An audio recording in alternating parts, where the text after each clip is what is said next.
Right, it is 9:15 or 9:18, and everybody's here, so I'll kick off. And I'm just going to change the karakia this morning, noting that it's the 1 year anniversary for the Cyclone Gabrielle, and also we've got a bit of weather work happening at Bluecliff, so go to the whakataka te hau. Whakataka te hau, ki te muru. Whakataka te hau, ki te tonga. Kia makina, kia mataratara ki tai, ki ana, tia hakura, te tio, te hoka, te hauhu, ti hei, maori. Cease the winds from the west, cease the winds from the south, let the breeze blow over the land, let the breeze blow over the ocean, let the red-tipped dawn come with a sharpened ear, a touch of frost, a promise of a glorious day. Welcome along to an extraordinary council meeting that will be very quick, I imagine. Only one item on the agenda. The standard health and safety stuff I'll just run through quickly. Toilets are outside the chamber, down the hall on the right. If we need to evacuate, please go down the stairs. Evacuation assembly point is on Space Street in the car park. Drop, cover and hold in the nerve plate. Please make sure our phones are on silent. Just a reminder that these proceedings are being recorded for the purpose of live video, both live streaming and downloading. So by remaining in this meeting, you're consenting to being filmed or viewing by the public. Apologies, I've got one from Councillor Menzies, and I think everyone else is here. We've got Councillor Wilson online. Morning. And Councillor Graney is potentially going to come in. She was going to come in online, so yeah. So someone like to move it, please?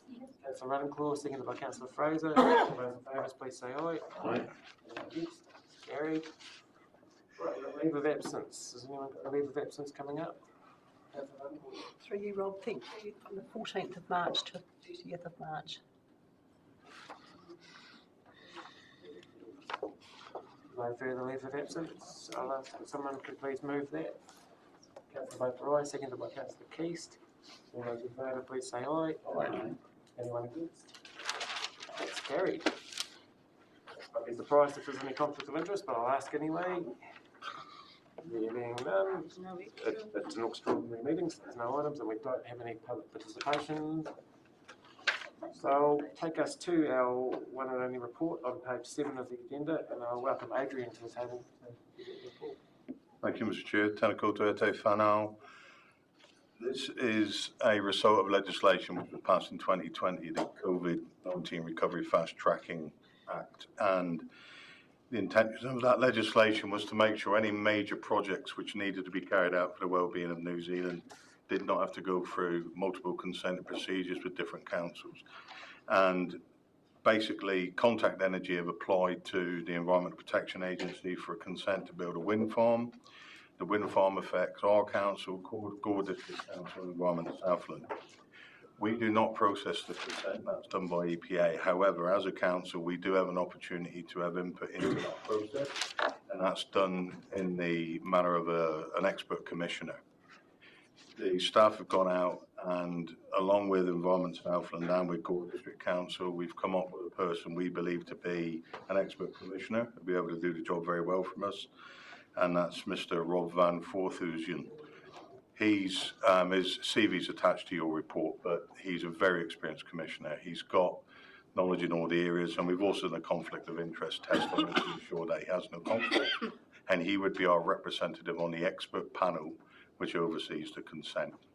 So it's a recommendation of staff that you agree to him being appointed in that role, and if you agree to him being appointed in that role, we'll inform Gore, who have already agreed to appoint him, and Environment Southland, who have or are about to appoint him in the same role as well, to act as our commissioner.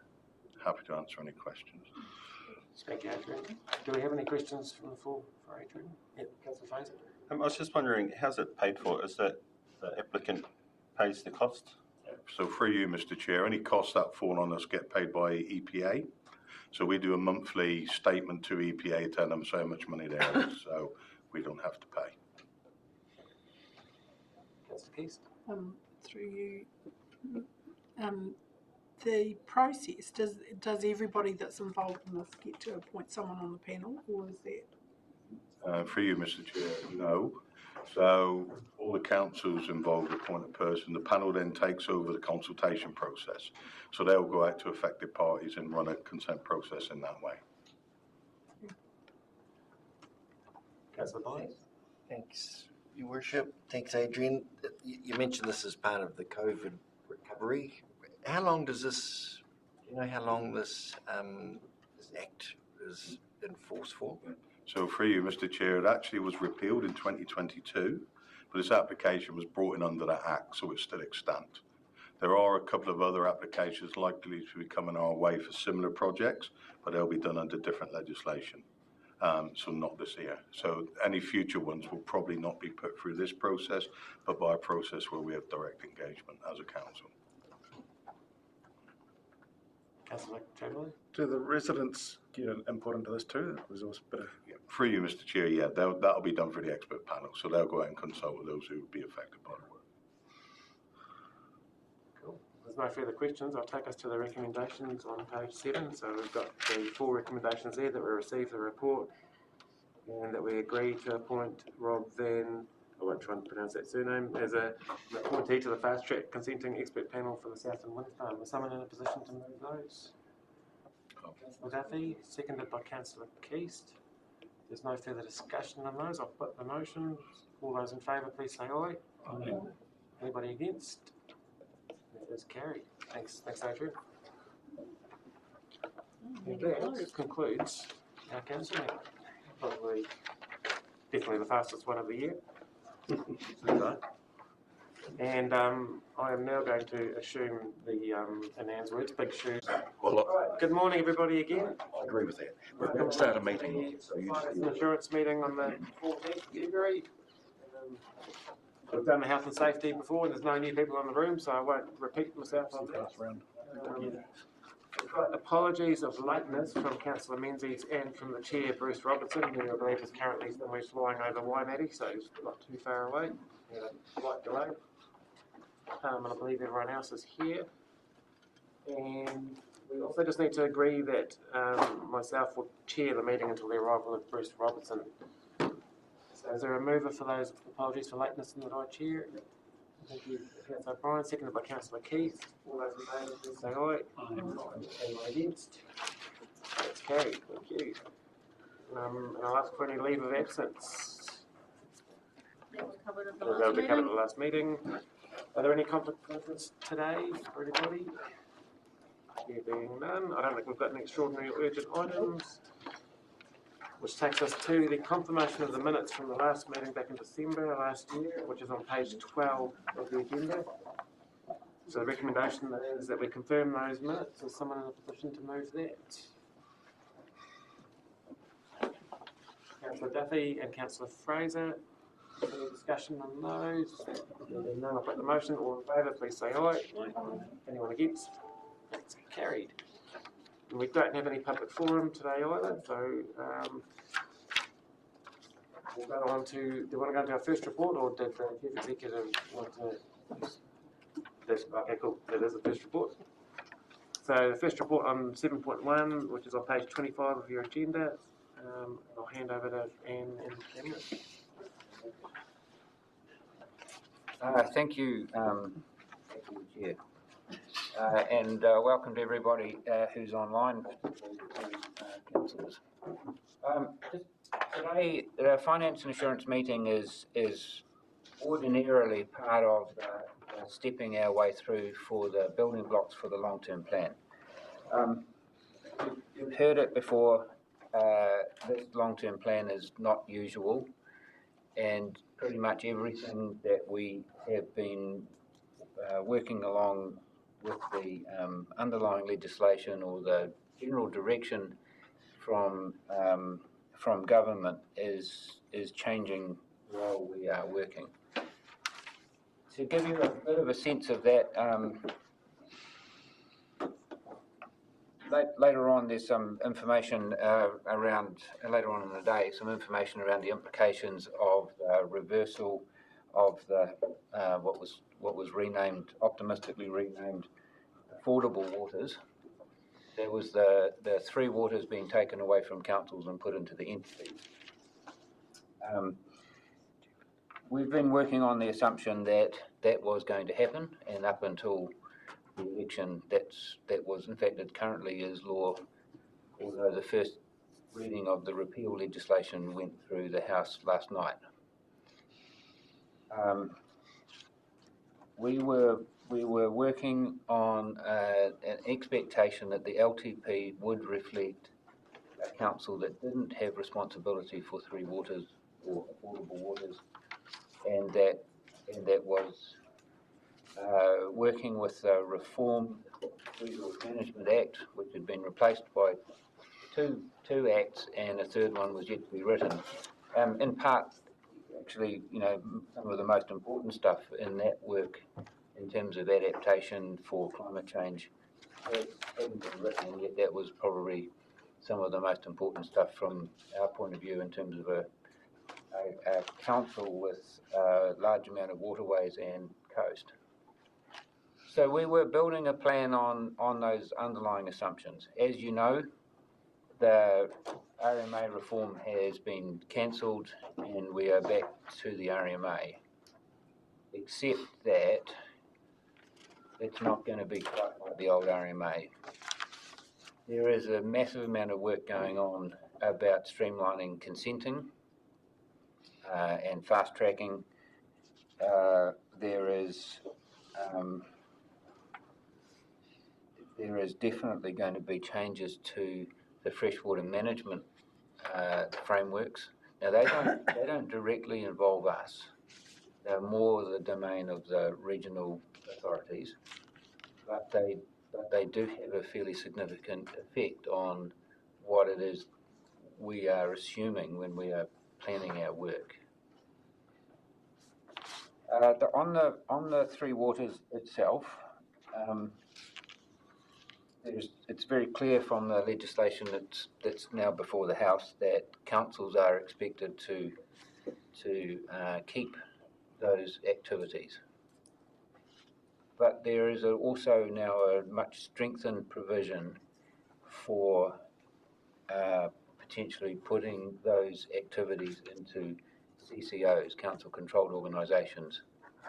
And there's no doubt that that is a strong directive from the government, because everybody's recognising that councils like us, this is not an affordable activity. And particularly with the underlying assumptions about the step change that's been forecast to drive some of that cost in some of those projects. It's actually just not an activity that many councils will be able to do. And the CCO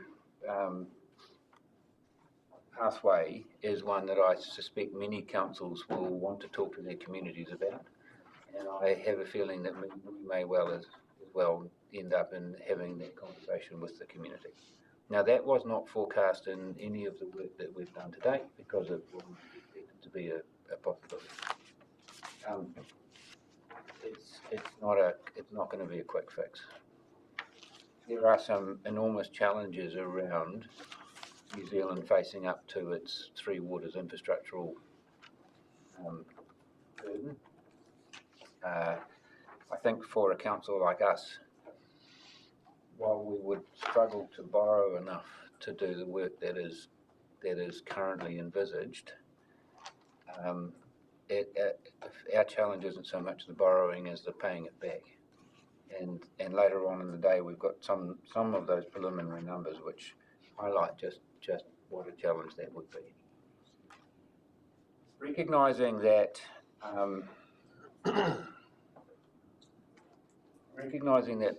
councils are compelled to do budgets, compelled to do LTPs, the government has offered a time extension of 3 months for councils to try and work through the implications of some of these things. And then yesterday, as an extra surprise in the legislation that went to the House, there's a possibility of a 12-month extension. I am, I guess, signalling today that given the rate of change and given the importance of the LTP, which, you know, is going to be your LTP, and we are consulting with you and the community about that, we need to be really sure that it's realistic. And just right where we are right today, that's probably a step that we're not just quite so sure about. In some of the supporting activity plans today, the roading one, the transport one, is one that we definitely would like to see progress. I have to say though that even within that, the government policy statement on transport has yet to come out. And those of you that were sitting around the table struggling with this very problem 3 years ago in the LTP will know that the government policy statement came out after all the budgets were done, and then led to a fairly radical rethink about what was affordable, what was going to be able to be done.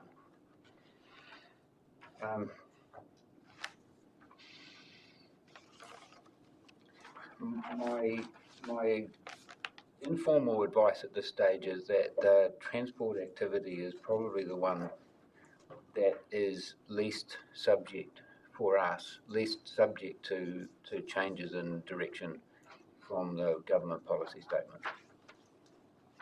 We don't have, we see our transport network as the lifeline, the lifeblood of the economy, given its role for getting products from rural Southland off the market, and enabling obviously tourism and other activities. But I think that it's so fundamental to what Southland District Council does that I think much of it will prevail. I am concerned about how much we will see in the financial assistance rate from Waka Kotahi NZTA, and obviously we've already started the concern. We're recognising the concern about the additive effect of being given Hollyford Road instead of it being 100% funded by NZTA. With the sum of all of those uncertainties and the recognition that actually council will probably be doing a district plan, that we have some challenges around spatial planning that council will want to do, but not regional spatial planning. Recognising the unaffordability of the just impossibility actually of the Three Waters program as envisaged. I think there's a high probability that council and other councils up and down the country will say, actually, this is not an activity we can afford. It's not an activity we want to keep on our books. How that happens, what advice we're going to be able to give as we go through an LTP with you, I'm at this stage not entirely sure, but I'm flagging ahead of today that we're probably just at that point where we can just take a breath and just do a slight reset to make sure that when we do come out with a plan, it's something that we can share with the community on a basis that we actually think it's got some merit. I find myself in a position that I don't want to advise council to go ahead with an LTP, which actually has got assumptions in it that just don't make sense. And I don't want to just call it the political environment because that sort of understates it, but the context in which this LTP is going to come out is going to need to be realistic. It's not realistic to assume that 10,000 consumers in Southland can afford to pay for the amount of work that's going to have to happen in Three Waters and pay for other things. It's just not going to happen. So I want us to be able to, I want council to be able to go out to the community with an LTP draft that is at least plausible. And I think that we're not in that position at the moment because there's just too much change. So we definitely would like to see the transport AMP progress today and maybe a couple of the others, but we'd like to work through with you on some of the others just to check that we're on the right track, but we're not expecting necessarily them all to be adopted today. We don't have the infrastructure strategy in here. That is a set piece for the LTP. The financing strategy may well have to get looked at again if we're going to start to consider a CCO for the water activities. One of the attractions of a CCO for the water activities is that it potentially has different borrowing criteria than we find ourselves under as a council. It's not a quick fix. Obviously, the hope that, well, that's not a hope. There's a driver in the upcoming legislation for the water reform, so-called local water done well. There's a driver for not amalgamation of councils, but a consolidation of the water activities across councils. For some parts of New Zealand, that's going to be a really logical, straightforward thing to do. There are some councils that are congregated around the water source, for example, or they're relatively small geographic footprints, and they may share commonality across a border.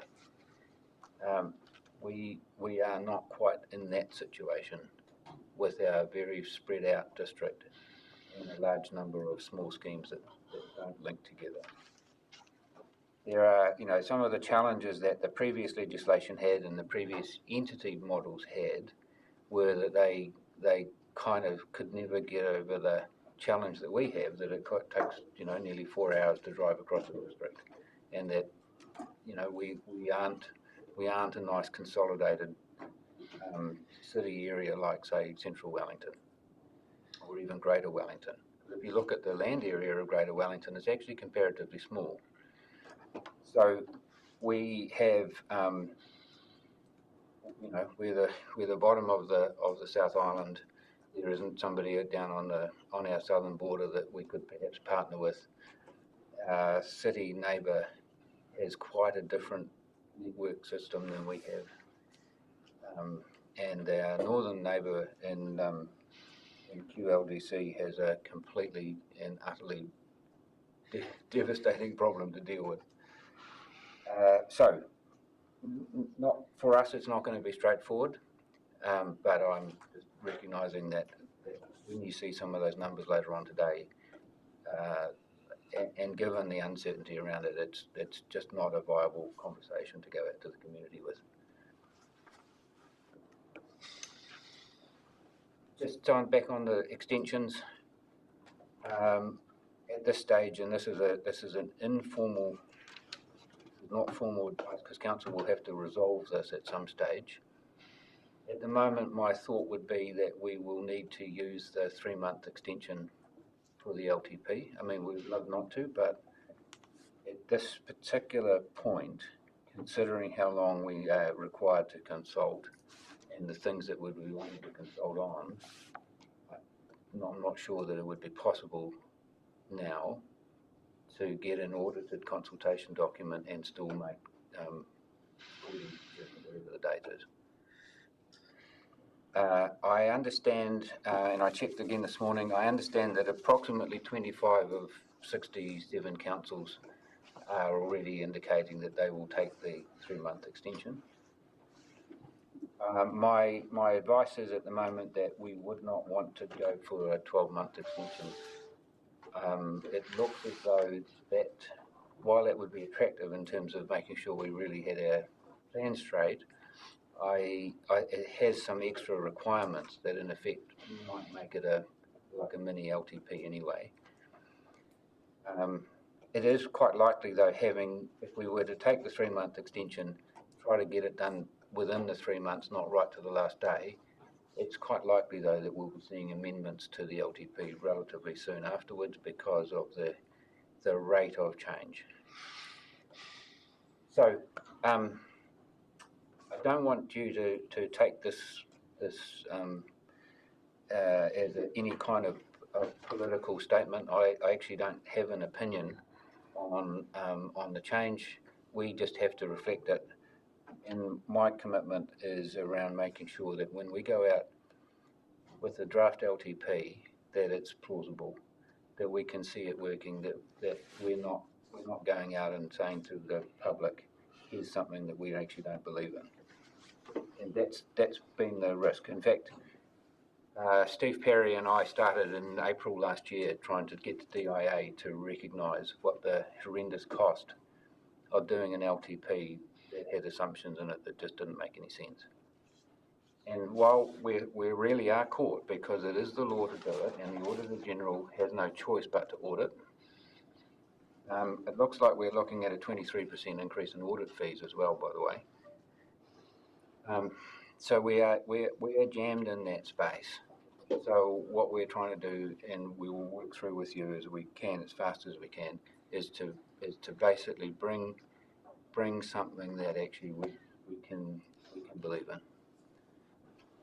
But it is a challenge, and it's just not doable. It's just not plausible to say, well, it's an LTP, but we don't really believe in it, because of course it's got some really challenging numbers. Roading alone, the cost of roading alone brings some really challenging numbers. I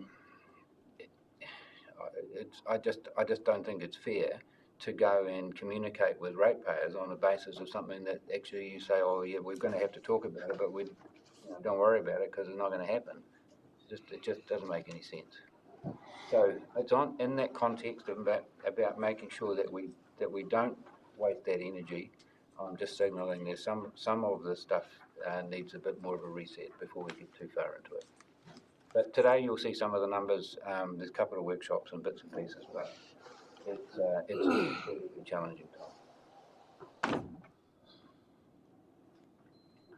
I'll hand over back to Anne on that happy note. Thank you, Cameron. So just further to the point that Cameron's raised, therefore, a couple of the documents that we had planned to come up onto this meeting, the draft consultation document and the associated audit report, will now be moved to a future meeting, and we have yet to determine that. So we'll work through what that means as we go forward. But on top of that, we have added 3 reports onto this agenda that we didn't previously have. One is the Commercial Infrastructure Forestry Estate Carbon Investment report. The second one is the draft revenue and financing policy. So originally we said we would bring in all the policies in December, but we'll move that one to this meeting. And there is also some supporting documentation, as Cameron noted, in just regards to the AMP. So we can progress what we can of those, and those that you don't wish to endorse at this stage, that's not a problem at all. We'll just take some feedback for it, and then we can go away and work on those. So that's where we're at with those. Thank you.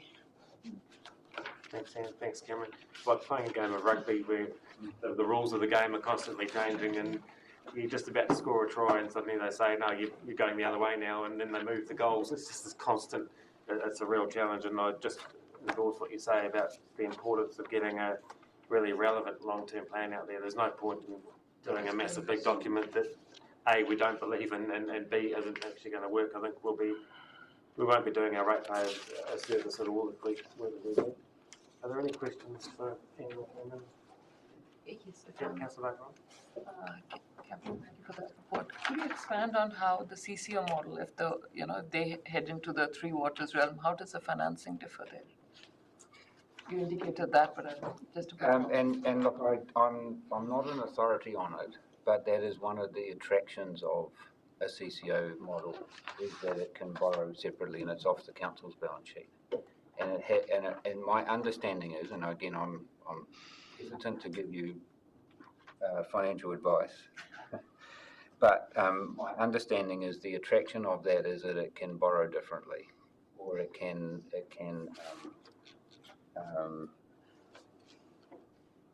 act more commercially than a council can. But my understanding again of the CCO model is so if you take water care in Auckland as an example of a water CCO, It's council-owned, but it runs separately. It also invoices the Ratepayers. invoices the consumers directly, so that activity's not on rates. So, and Auckland adapted to that relatively smoothly about 15 years ago, approximately. And people in Auckland got to recognise that they paid separately for their water and waste, and they paid over here for their rates. And by doing it that way, Watercare has been able to act more commercially. Now, I'm afraid I don't quite understand the relationship between the CCO and the council in terms of the consolidated accounts, but there is definitely a difference. A difference there. But not only that, the government's made it very clear that they're going to strengthen and enhance the CCO, the rules around setting up CCOs. So we shouldn't expect that they're limited to their current remit. CCOs can then also be a bit more commercial than councils, and it's not perfect, but it will be very attractive to a number of councils who will say it would be very good to get this activity away from us because it's not an activity that we want to be in anymore. But I'm afraid I don't know the technical. That's all right. At this stage, What it looks like some councils will do is they will say, let's transfer the asset into the CCO. So it's still technically council owned, but we'll then contract council to provide the service. Right. So the staff remain with the council and provide the service on contract to its own CCO. It has an attraction that gets it off the rates bill. I think part of that is in the areas like the Hawke's Bay where they're looking at this type of model where what Cameron touched on before, you've got that geographic, where it makes sense geographically, you could actually use the CCO for more than one council and then you get some of those efficiencies in there. So it does have sort of advantages from that space in some areas, but yeah, we're not all the same. No, we're not. Thank you. But when I was asking about it, the biggest driver was around the financing because, as Anne will show you later on, we will hit. If we carry on this path that's not sustainable, we won't be able to borrow enough to do the 3 waters under our current constraints, under our current covenants. Thank you. We could go and get a rating from Standard & Poor's or something which would improve our bankability. You'll understand that better than I do, which means that we could borrow more. But as I alluded to earlier on, it's actually not the borrowing that's the problem for us, it's the paying it back. The other explanation I heard around the CCO is that they could borrow on longer time periods. The government's also strongly signalling that PPPs, public-private partnerships, might be part of the funding program. And I've had an informal conversation with somebody in the government and said again, that's fine.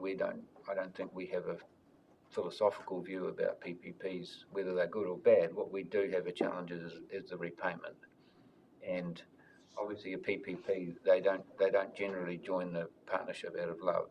No. So when you're getting private, as long as it's still a CCO, it is still answerable to the ratepayer. Once you have a private player in it, yeah, there are going to be some ramifications there.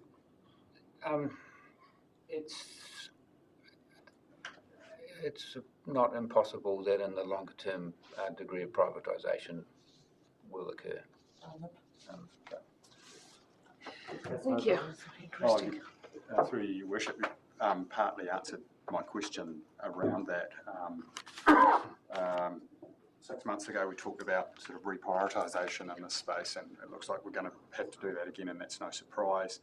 The word out on the street in the communities is that very question, now that we have this new legislation coming through, how are we going to pay for it? So that's hot off the press topic on everyone's lips at the moment.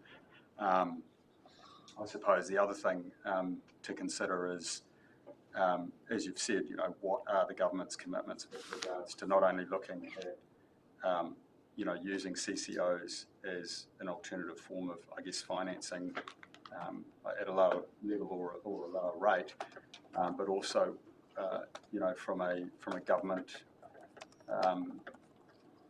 infrastructure perspective in terms of, what guarantees can we get. So we've got the CCO, we've got government infrastructure, we've got private investment in terms of incentivising private money into that, and that's something we can have a conversation around. Energy, probably with CAs, that's probably appropriate as well. And the other thing is, I wonder whether or not through that reprioritisation of us as a council and councils at large, whether or not some of our shareholders would be interested in reprioritisation as well. So is there a question around whether Great South could have a much greater degree of responsibility around some of our water entities than what we traditionally have dealt with? Can I just answer in reverse? And we're getting reasonably speculative here, so I'm a bit cautious. Great South is really is an economic development agency rather than a warehouse for the three water.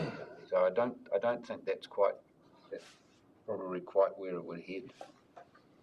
I'm not sure who you meant by shareholders, unless you were referring to us being shareholders of Great South. Correct. Okay. Look, off the top of my head, I don't see Great South as being the right vehicle. If I was in the business of going into a PPE with a utility that in effect Three Waters is, I'd have to say I'd be looking for an area that had low risk, low climate risk, high population density, and so that I was maximising my likelihood of getting repaid. There are going to be some councils, and I'm afraid we might be one of them, that aren't first the most attractive. Or if we are in the market for a PPP, the rates might be higher for us. The markup rates might be higher. I don't know, it's a space that we haven't been in yet, and yet we're in it. So. Well, I mean, our obligations are well and truly there in terms of, the price of carbon is only going one way, and that's up. And the other issue around that will be, I don't think there'll be any variation on probably our obligations with regards to, net carbon neutral by 2050. I don't think that's going to change in a hurry. So I suppose it's a matter of sort of saying, well, how do we come up with those solutions in a way that we need to sooner rather than later? And I know, obviously, we do have that major challenge because of lack of population, large infrastructural renewal programs, investing into more sustainable options in our roading and our water and our energy sector. So, yeah. Look, I guess I don't want to, drag this out unduly, but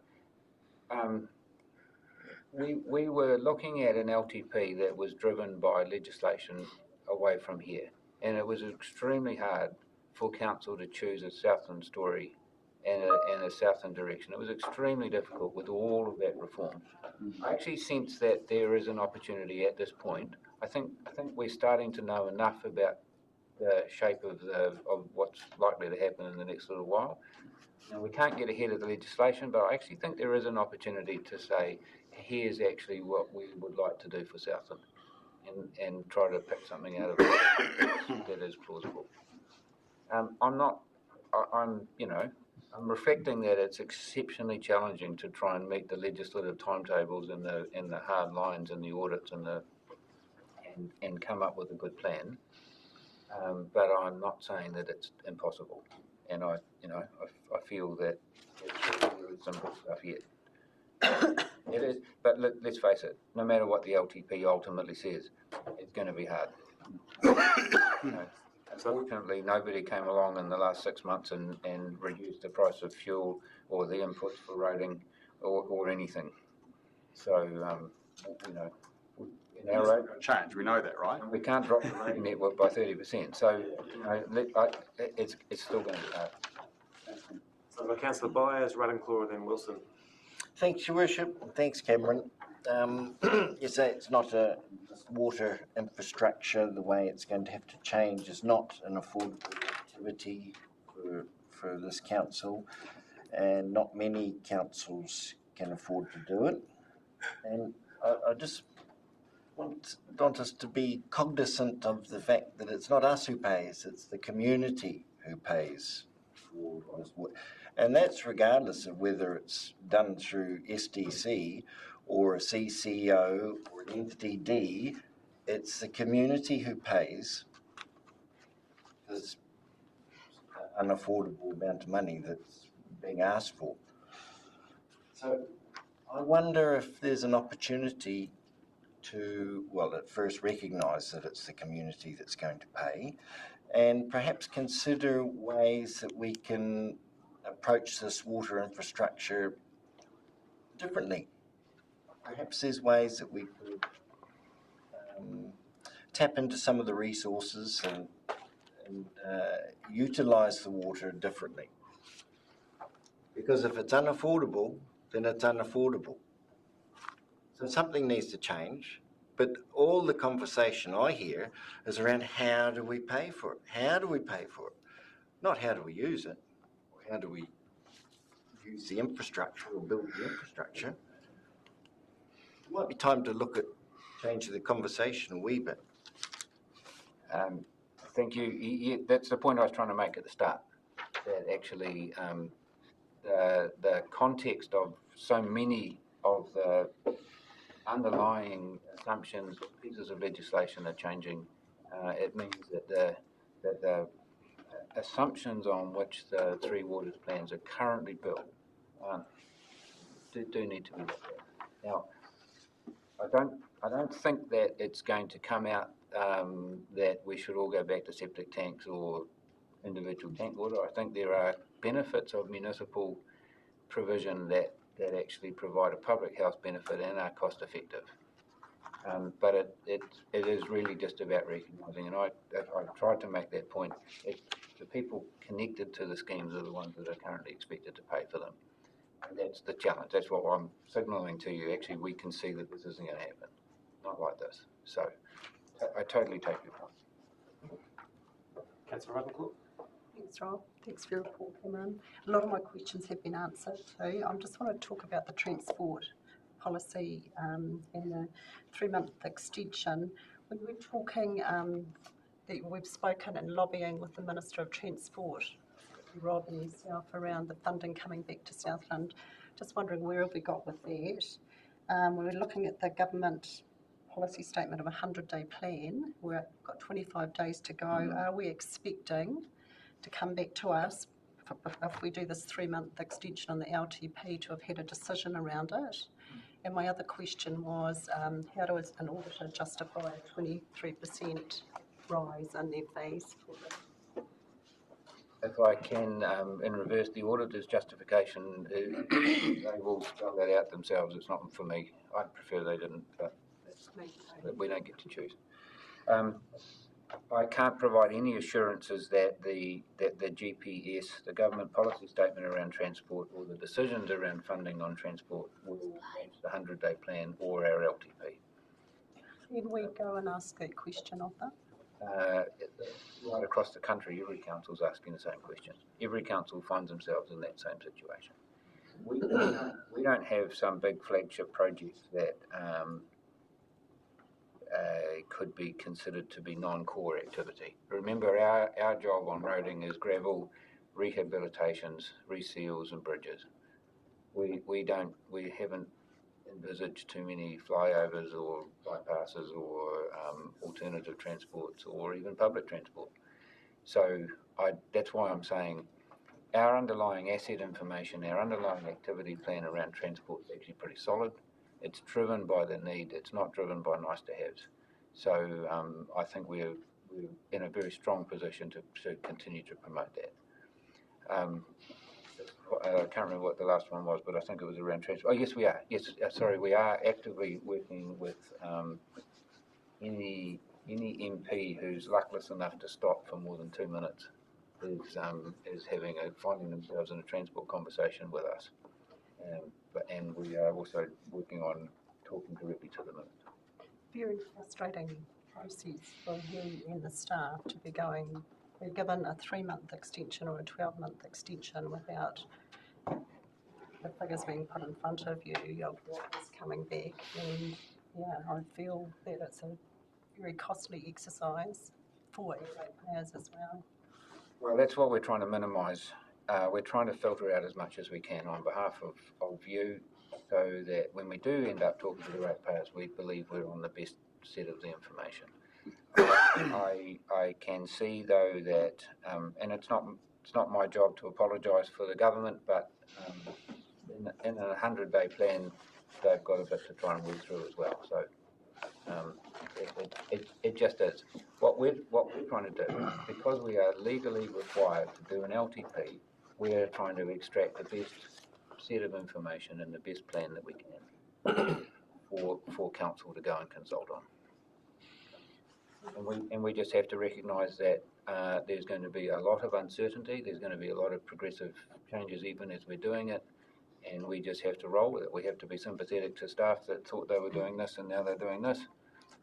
It's going to put a lot of pressure on everybody, and as I've touched on, we're still going to end up with something that's not that nice, because of those underlying cost drivers for us, given we are so heavily dependent on a roading budget or a roading activity and a waters activity and a regulatory activity. You remember, we don't have stadiums. We don't. The stuff that's non-core for us is actually superficial. We're also one of the very few councils that runs a power scheme. We do have some activities that make us different. There aren't too many other councils in New Zealand that also have an island, and in the portfolio, and a beautiful one at that, if I may say. Can be expensive. Well, it sounds like my farm budget actually a wee bit. Councillor Wilson, thank you for waiting patiently. It's one of my main traits. Cameron, I just wanted to ask a question on your just what you know around the local water done well and Three Waters.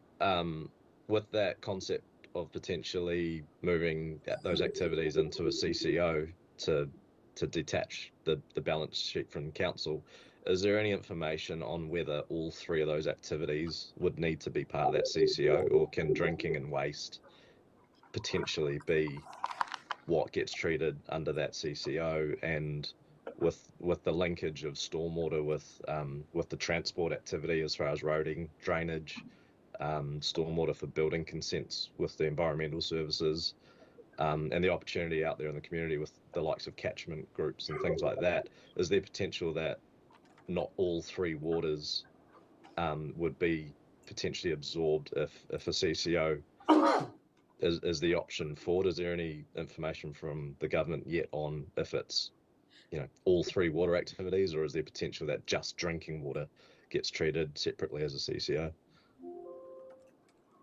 Look, I'm going to answer that in two ways if I can.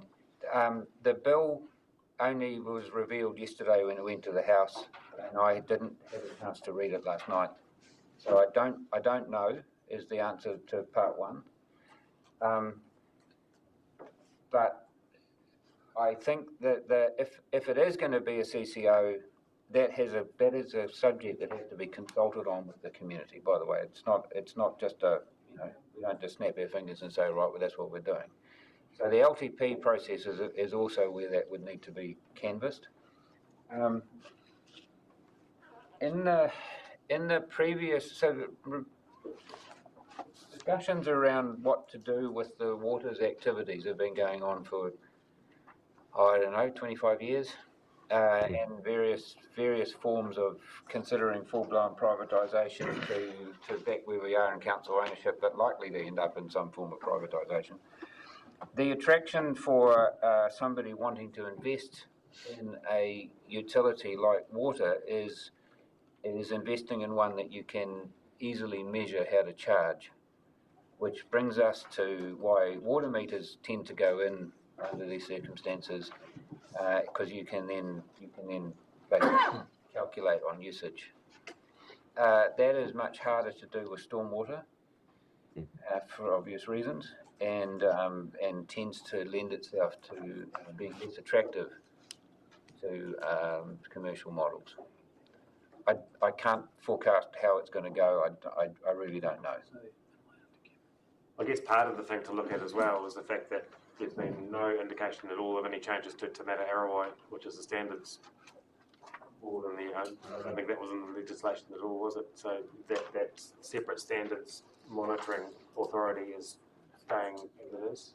Look, if I can, I haven't read the legislation. It was unfolding. I've seen some commentary around it. I've seen some media stuff around it, but I haven't had a chance to drop out and actually read it itself.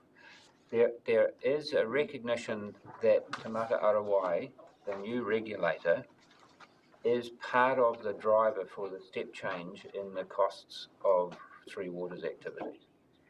And recognising that that is if you like, a regulatory input, I think that it is fair to say that that may well get reviewed as well by the government, because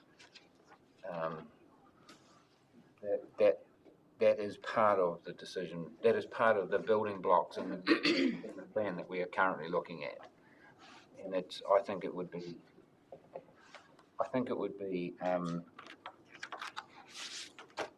I would express a caution around saying that that's going to be hard and fast.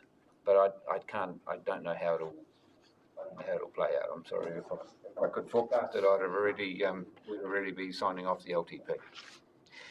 Just to close off from me, I think the questions have ended. If we want to take the extension, we will be coming back to you because you have to resolve it, and I think that decision has to be made by the end of April. We're in April. It has implications, obviously, for our working with the auditors. We want to have an audited consultation document. What we don't want to do is to end up at the last part of the process and having the auditors come in. So it is possible to run under the options that we've got. It's possible to have an unaudited consultation document. The problem then is the final audit, because there will be a final audit, would then basically go right back to first principles. So it's a high risk strategy. If you have an audited consultation document, the bulk of the audit work goes into that, and then the auditors come back at the end to see what changes did you make as a result of consultation, and is there a nice logical flow in that. I think we are, as an executive, we are quite keen to still do an audited consultation document. We know that's going to put a lot of pressure on, because we think it's going to give a better outcome. But we're still this is a very much a live conversation. Thanks, Cameron. And yeah, the questions have finished, but Councillor Byers, I'll just allow Thank you you, a quick one. just a quick one, and just back to what I was saying, thinking differently. We've got this sewage scheme coming up. Depending on your numbers, could be about $160,000 per ratepayer. The incinerated toilets apparently work wonderfully, $5,000 per ratepayer. I think it's worthwhile trying to look at different ways of doing things. Thanks, Councillor. Cool, so we've got... Sorry? Someone else? Sorry. Cool. So we've got our recommendation there on page 26, that we received the report, and note the changes made to the work plan for the year ended 30th of June 2023 since the last meeting. That's 2024? No, it should be 24. I did the first shot the fish of the day. I'll move those from the chair to the seconder. Councillor Valencourt. All those in favour, please say aye. Anybody against? That's carried. Thank you, Cameron. Thank you, Ian. Good discussion. Might be a good time now to break for morning tea. Seeing as Councillor Mendes has arrived, and I believe Bruce's plane has landed, so I don't have to fill the shoes too much longer. So yeah, we'll break now and we'll come. Ended late arrival today. It's a big thing for this town, and all flights have been booked out for months, to be honest, and I couldn't quite manage it. So my apologies to you all on that. Standing in, it's great to keep things moving on. So look, you've gone through the agenda. You know that actually possibly the real thing for us is actually, these are important. I don't want to not take appropriate time over particularly our asset management plans and our performance framework. but I am conscious, and we want to have some reasonable time given the developing information we have around our long-term plans. So the workshop this afternoon, or at least as soon as we finish this, will be pretty important too. I want to give it all good time, but equally recognise that it makes for a full day. So look, I understand we're up to item 7.2, which is our commercial infrastructure, and Stuart, this was I got reminded when I was preparing for this that I requested this paper, and I thought it was just useful, and it is a very useful paper, just a bit of a primer for us on the use of carbon credits and how it relates to our own forestry investments. So if you want to give us the heads up before I open it up for general discussion, that would be great. Thank you. Yeah, good morning all. Thanks very much, Bruce. I'll take the report as read, and obviously move to option 1, which was we recommending that we're not selling those NZUs. But there is a next step there, which is referring to an update on the 5th of June, recommending an update on the 5th of June, which will come back to you with questions that I'm sure you're about to ask. Okay, sure. Thank you. Right, folk, the questions that we've got. So yes, Margie. Thank you. Thank you for your report, Steve. My first question is, how does the investment and liability policy affect what we do with this money if we were to decide to sell any of it? Yeah, thank you, Councillor Runcorn. The report is written within a swim lane of really the commercial infrastructure manager's interpretation of the investment and liability policy that we have.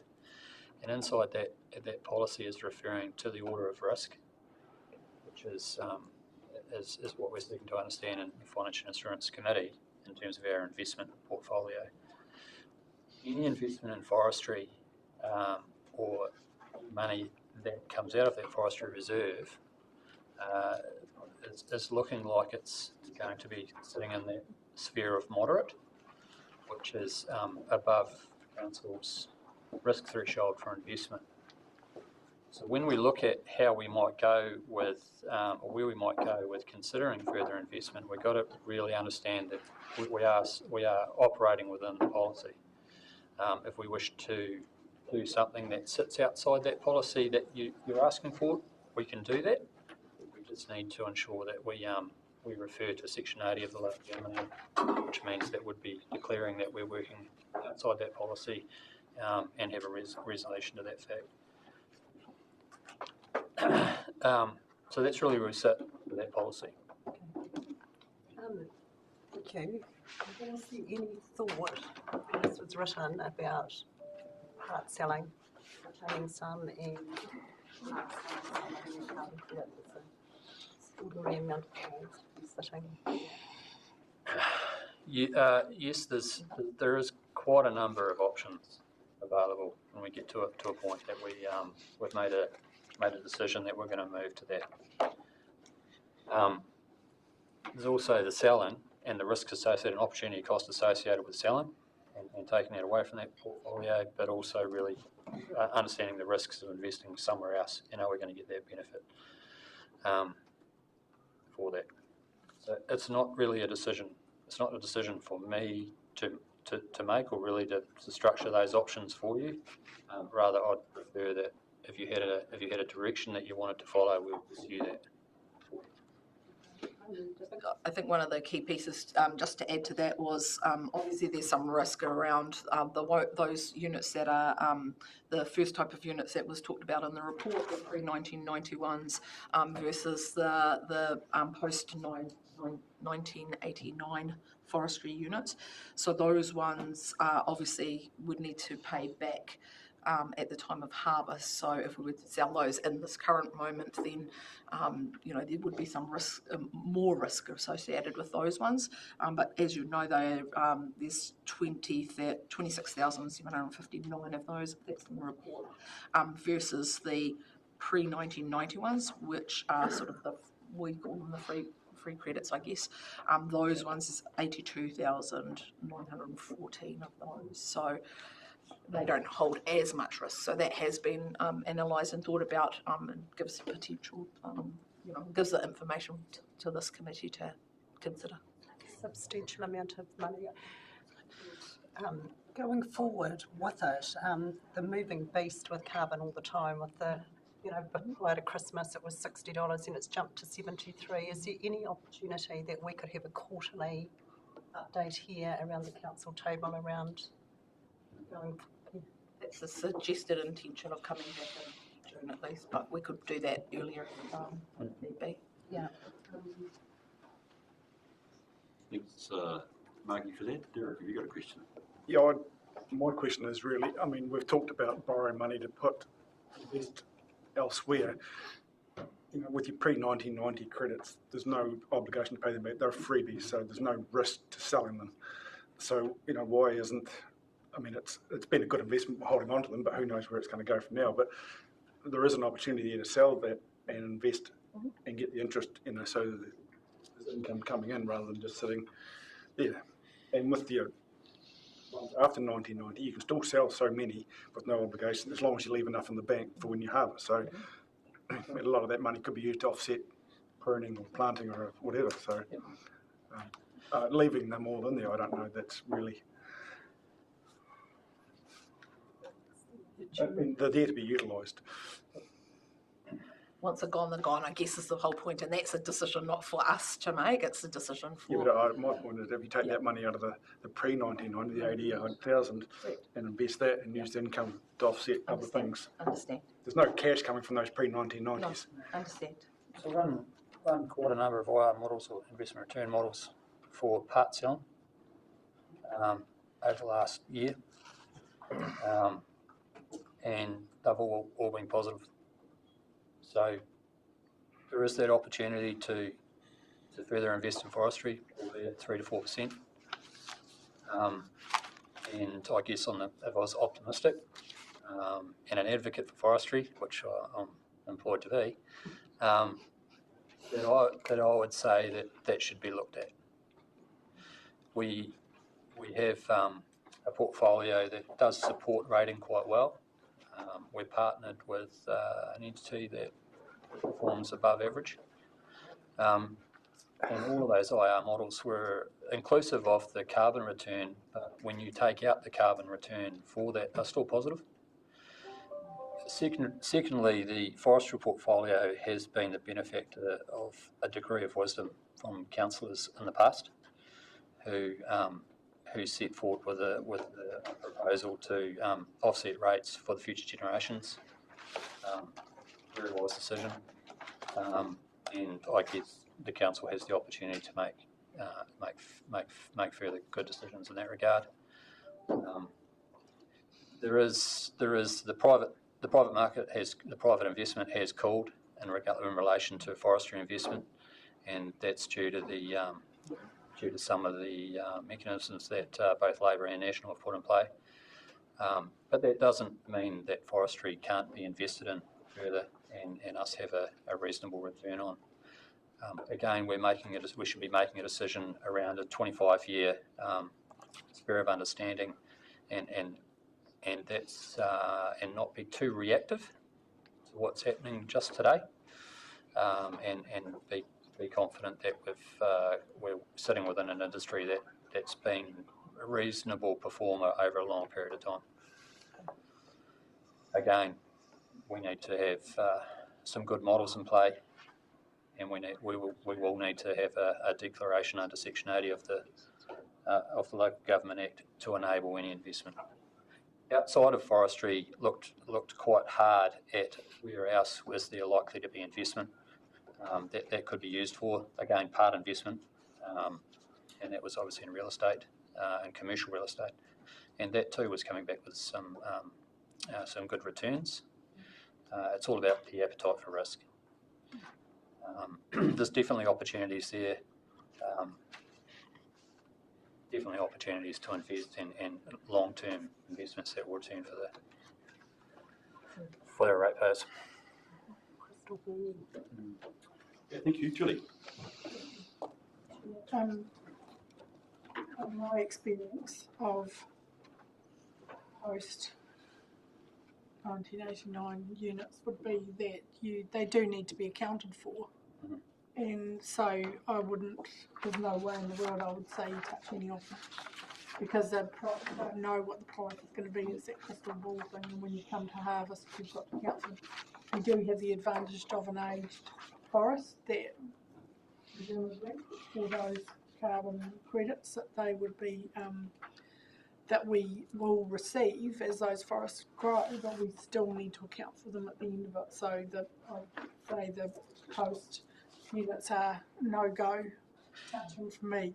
But the other one, the pre-1990 ones really need to work a bit harder for our ratepayers than what they are at the moment. That's just sitting there as a fluctuation of the market at the market one.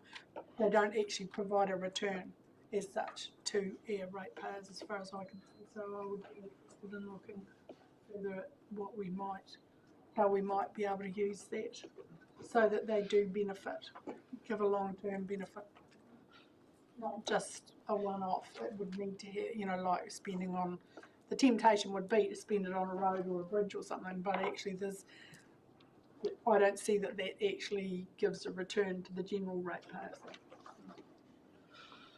Julie? Rob? Yeah, just supporting what Derek and Julie have both said. I think we're relying solely on capital gain and kind of speculating on that, whereas even in a term deposit, we'd be getting about 300k a year at the moment. I'm coming off without even doing anything, so yeah, I just support. I wonder actually whether we quite have the right resolution in terms of D. I hear your point, and look, I'm deeply appreciative, by the way, Stuart, that you didn't refer to our Treasury. Not our Treasury, well, not part of our Treasury policies, but our liability and investment policy, and indeed Section 80. Because while the policy should work for us, and absolutely help guide for you, but I'm not hearing that D is actually the resolution of this committee. I think we're wanting you to come back with some direction about possible use or more effective use of those credits and to have a more active investment around them. So I'm just looking down the table, which I think you, if I picked it up right, you don't want to. There's no point passing D. We need to actually have something that gives you the direction which you're looking for, that we drive these credits a bit harder than just sitting where they are.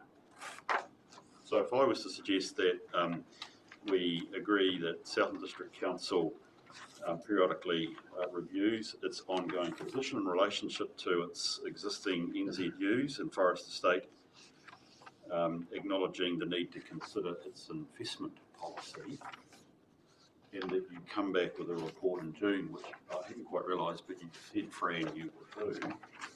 I think that would be, is that sufficient direction for you? Stuart? Yes, it is. We also aim to. Do we need to know about whether or not we are looking at one or two, type 1 or 2? No, I think we've made that assumption as a group. That's a very good point, Councillor Keast. When you're talking about post 1989 credits, there's two types of those, which is averaged and leveraged, and ours sit inside that category. That we wouldn't advise you use those credits. Keep those. You can sell a proportion of them, but it's a risk-based decision how many of those you actually sell. To keep things reasonably simple in relation to where we're going to go forward from this point, would be assuming we're using the value of the 39 credits. Do you wish to go outside the industry or in that consideration for investment? I think I've left it. Your paper quite rightly says, I think you mentioned a 7% return. We're looking for investment that maximises it. Yep. But I don't think equally we're wanting to close off that and go back into forestry. I think my point here is that we're asking you to do the thinking with your colleagues about is there better use of those credits, rather than what is in the current resolution, which is we sit on. Unless, I guess we're going to test it, to be honest, but I think given the nature of the questioning, we're heading down that track. So probably should have moved an amendment, but quite frankly, I think we just want to. Does Maybe we've got anybody an want to talk me down about actually that we seek further advice rather than having a policy of sitting on it? Anybody want to counter that? What do? I mean, it's not. I think we're just trying to keep it moving. Can't you just do that and then catch up in June with another paper on it? Well, I think we're trying to. I think what I'm trying to do here, Don, is be more proactive. Stuart, you've said you're not prepared to do anything unless you give us direction. Correct. I can't. Unless I've misread the mood of the room, we want further direction on the use of these credits. We are not. Put it this way: we are not in the. Unless somebody wants to vote against this motion, we are not saying that we want to sit in our hands with these credits at the moment. We need to have some thought and some options as to is there better use of them, all the relevant ones. So I'm keeping it general because so that you can have the field in front of you. And look, if that means we have to consider our investment and liability, we have to consider our investment liability policy. I'm not worried about that. We shouldn't be, we have to have it all integrated and lined up, but have the chance for it. How you going there, Emily? Good. Let's have a look at it. Have you got it up there? Good. Is there any other questions? Yes, Margie. Or thoughts? Yeah, so we're looking for pathways to reinvest. Yes. Basically, the stability of them and the opportunity cost as well of selling some of their units. Yes, that's right. You're probably looking at that largely the opportunity cost of leaving where it is versus doing something with it. There's an obvious benefit there, and we'll move with that. On the 5th of June, we come back to you. I'll also be coming back to you with the proposed harvest plan for 24-25, which will be subject to LDP approval. Certainly we'll be back to you, and also be some commentary in relation to the performance of this year's harvest plan, which went very well. Looking forward to it. Sorry. Yes, Derek? Just a question. Can you get Dan to do a model of the credits going forward for the next 30 years? Because you can do that. He's done one for me. Yeah, we've got that. Yeah. So because those credits will build up. Yeah. And I'll get Julie's point that you can take some of them. Yes. You can, as long as you leave enough in the bank, you harvest liability. So there's an opportunity to sell more, maybe. So. Good. Sorry, Christine. Thank you. Just a comment on paragraph 23. You were talking about coming back to report on the carbon market. Does that need to happen on the 10th of April, or that can come in as It'll be part of that. The June discussion? We'll talk about some of the national policy that's taking effect, which is causing carbon credits to rise in value. Yes, thank you. Any other final comments? Right. So, look, I've tried to simplify oh, I must remember that I've got a couple on the screen as well, sorry. So, Sarah's got a hand. Indeed, looks like Sarah's got a hand up. Sarah? Thank you. Yeah, I think just one comment I wanted to make. I think there's, we shouldn't be looking at this particular paper in isolation of our overall strategy around risk. So I wonder if there's something around not just continuously reviewing the position in relation to the NZUs, but actually in relation to our overall risk and investment strategy. Because, to the points that Cameron was making earlier, we have significant costs moving forwards, and actually it's balancing the entire picture, not just necessarily looking at this in isolation of our overall risk and investment strategy. That was all I wanted to say. I sense if I got that correct, Sarah, you're effectively referring to our current work around the LTP, and I'm looking your way and think that one through. We haven't thought about reviewing our investment and liability policy at this stage, correct? It's already been done and confirmed. No. Yeah. I wonder, Sarah, if we should take this in steps, which is that Stuart, we want to handle with the credits, it could impact on whether the settings within the investment and liability policies are suitable for us going forward.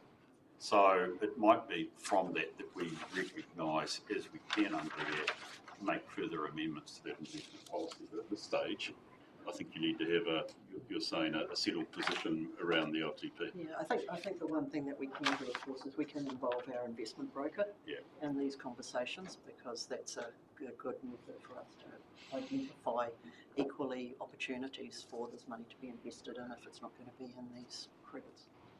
Thank you. Appreciate that. Yes, okay. So look, we've got here an attempt to try and unshackle our thinking around the credits. That's all I'm trying to achieve here. I think we know what we want to go for, but it's that we agree the council reviews its ongoing position relationship to the existing forest estate NZUs and forest estate. I'm not trying to say that we should suddenly sell forestry, but I'm just trying to reflect what they're attached to. We need to think fully through the whole thing and report to the committee by, I've got the end of June. You said the 5th of June, is that right? There is another meeting on the 19th of June. I think it's fine. Yeah, well, look, let's say and report by June. Let's get rid of the word end. That's too specific. By June 2024. Okay, well, look, I've done I've made the noise on this, so why don't I move it? Do I have a seconder, please? Thank you, Margie. Is there any discussion on the motion? It's clear what we've got. You guys feel comfortable with the direction that we're giving you? Thank you. Very good. Thanks. Okay, well, I'll put the motion then. All those in favour, please say aye. Aye. Those against? It's carried. Thank you. Appreciate that. Thank you, Stuart. Thank you, Fran. Right, draft revenue and financing policy. Oh,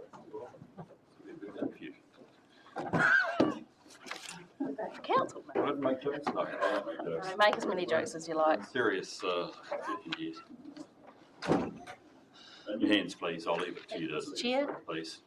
Basically what we're asking the committee to do today is to review the draft revenue and financing policy, and also to look at some of the rating changes that we're proposing to make through the long-term plan, and give us any feedback on that so that this policy and those changes can be forwarded on to council at its next meeting to endorse for consultation, whenever that might be, given what's happening with LTP at the moment. So just briefly in terms of what this policy does, so the revenue and financing policy really, it outlines the funding tools that are available for council to fund its operating and capital expenditure. It outlines the factors that council has considered when it's deciding which funding tools to use. So it's sort of talking about how do we decide which tool we should use for what type of expenditure. And there's certain sections of the policy that cover that off, sections 2.1 and 3.1, and that's really around the legislative requirements. We've talked previously about the two-step process, so thinking about outcomes, thinking about who benefits, thinking about the period over which the benefits occur, and whether we need to show transparently costs, and then also once we've done that, aggregating it up and considering well-being overall and making adjustments to our funding tools based on that. And so essentially the policy identifies which funding tools council has decided to use to fund its activities.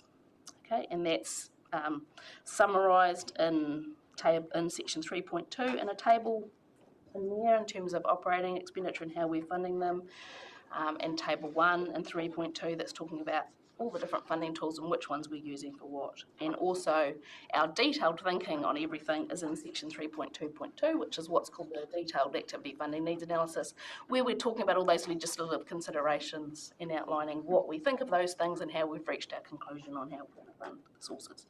So that's the theory about what the policy says.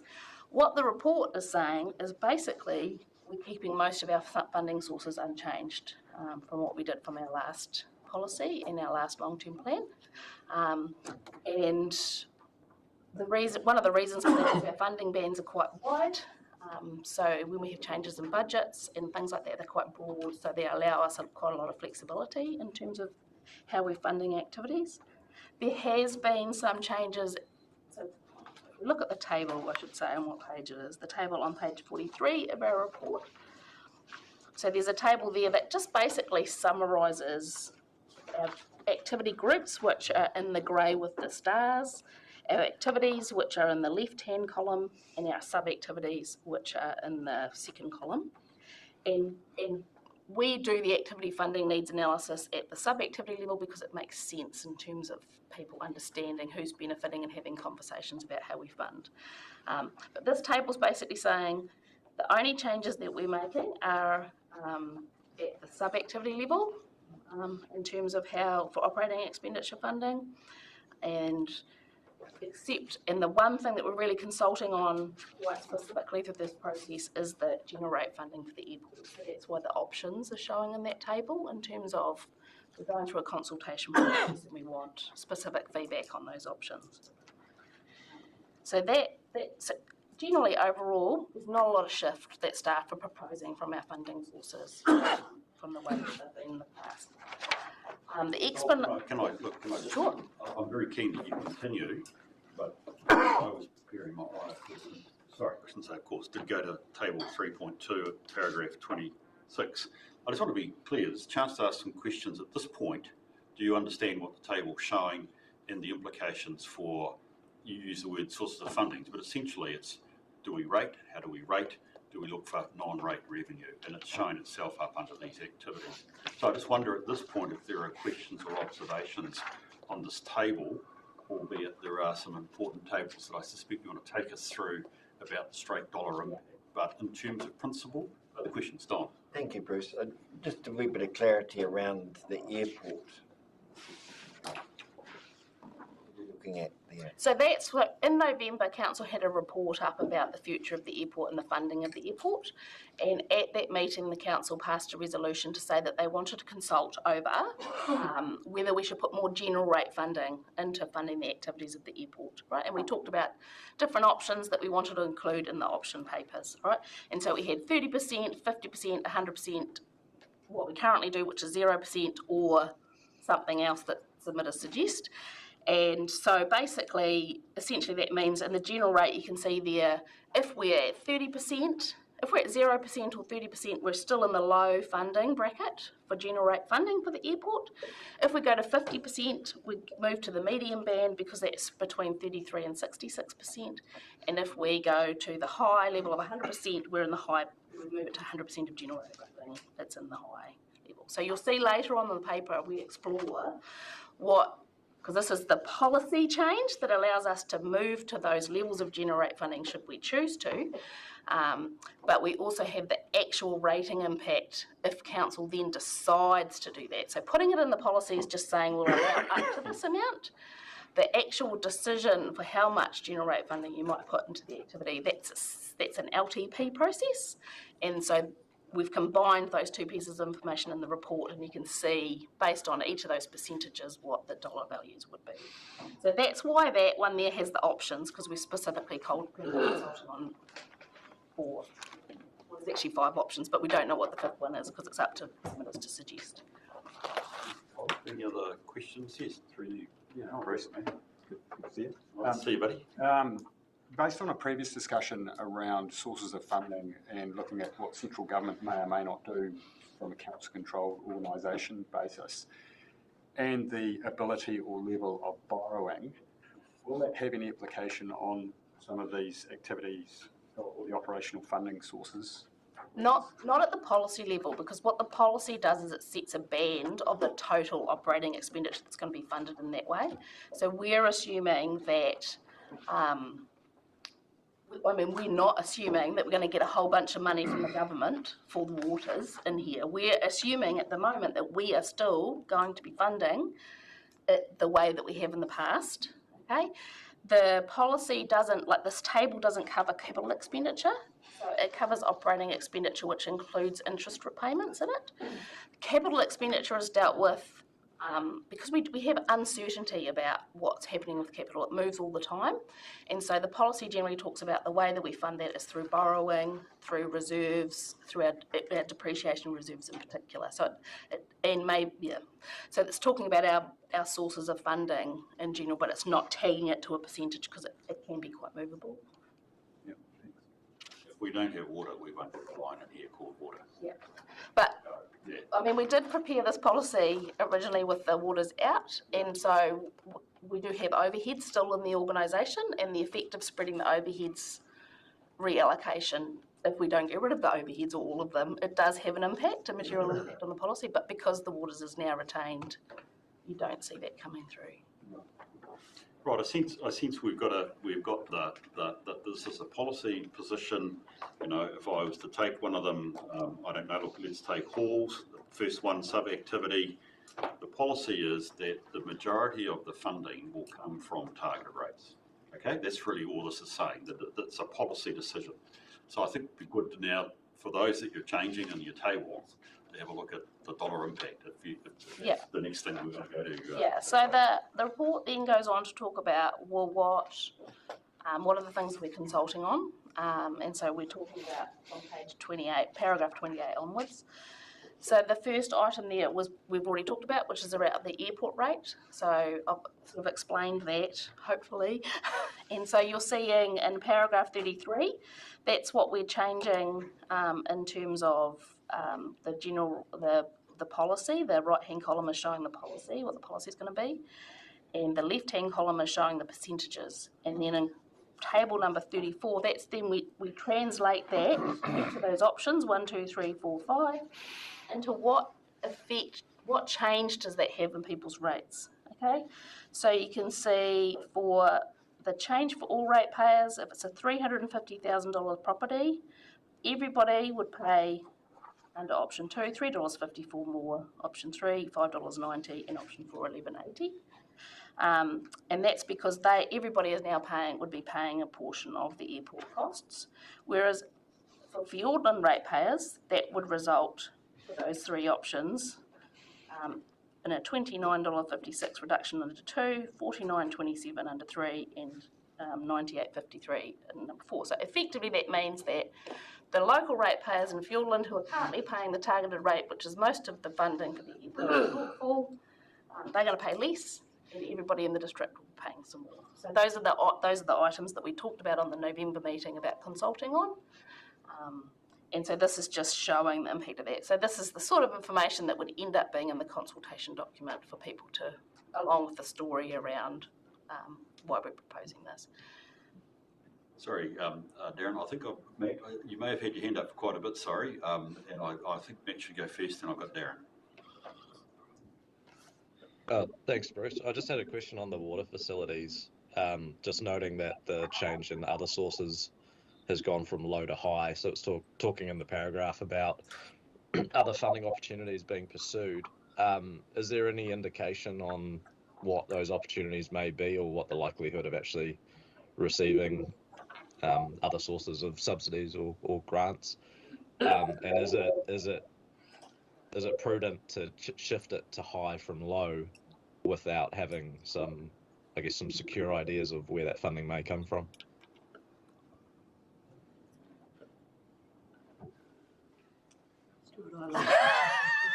What's that? Stewart Island. I know it's Stewart Island. I'm just trying to remember why other sources went to high. It's to do with the mix and how you end up mixing and the values that are in there. So there's some existing TIF funding, I believe, that's still being pursued. Is that one of the examples? And is there other potential grants in the future? I've got to read this. Oh, that's what it is. So the issue is the first issue around the other sources is to do with the accounting treatment, okay, of rentals charged for boat parks and things like that. So previously in the previous policy, we'd included that in the fees and charges column, right? But actually from the accounting treatment and the way they come through the LTP activity FIS statement, which is what this is summarising, and you want to look at this and see it in the FIS statements, they go through other sources of revenue as general recoveries. Okay, so they're coming through a local authorities, fine, taxes and other income. Right, so it's actually, that change is purely about matching the financial statements. Right? The second part of what's happening in the water supply is the Stewart Island jetties, water facilities, is the Stewart Island jetties and the capital expenditure items to do Golden Bay and Ulva. And they are having flow-through impacts on loan and interest, loan and interest repayments. And so what we want to get grant funding for that, okay, so that we don't have to repay it through a local rate on the Stewart Island ratepayers. However, We don't know whether we will get that grant funding, so at the moment in the budgets, we're assuming it's coming through the local rate. But the comment that's there in paragraph 27 is to explain that we're seeking external funding for that, which would also be covered then if we did get that through the high other sources category as well. So does that explain that? So there's a combination of hoping to get grant funding and accounting shift or change that we're reflecting in here. But so other sources is increasing to high, fees and charges is going to low, but some of those traditional fees and charges are actually counted as other sources. Yeah, if I was thinking about fee and charge, the things that I'm talking about would be in the fee and charge column, but the auditors like them to line up with the activity statements and the LGP. So for that, I guess the question for me is without the security of other sources and other grants being pursued, is that a realistic table, and whether fees and charges is actually still remaining at a medium level.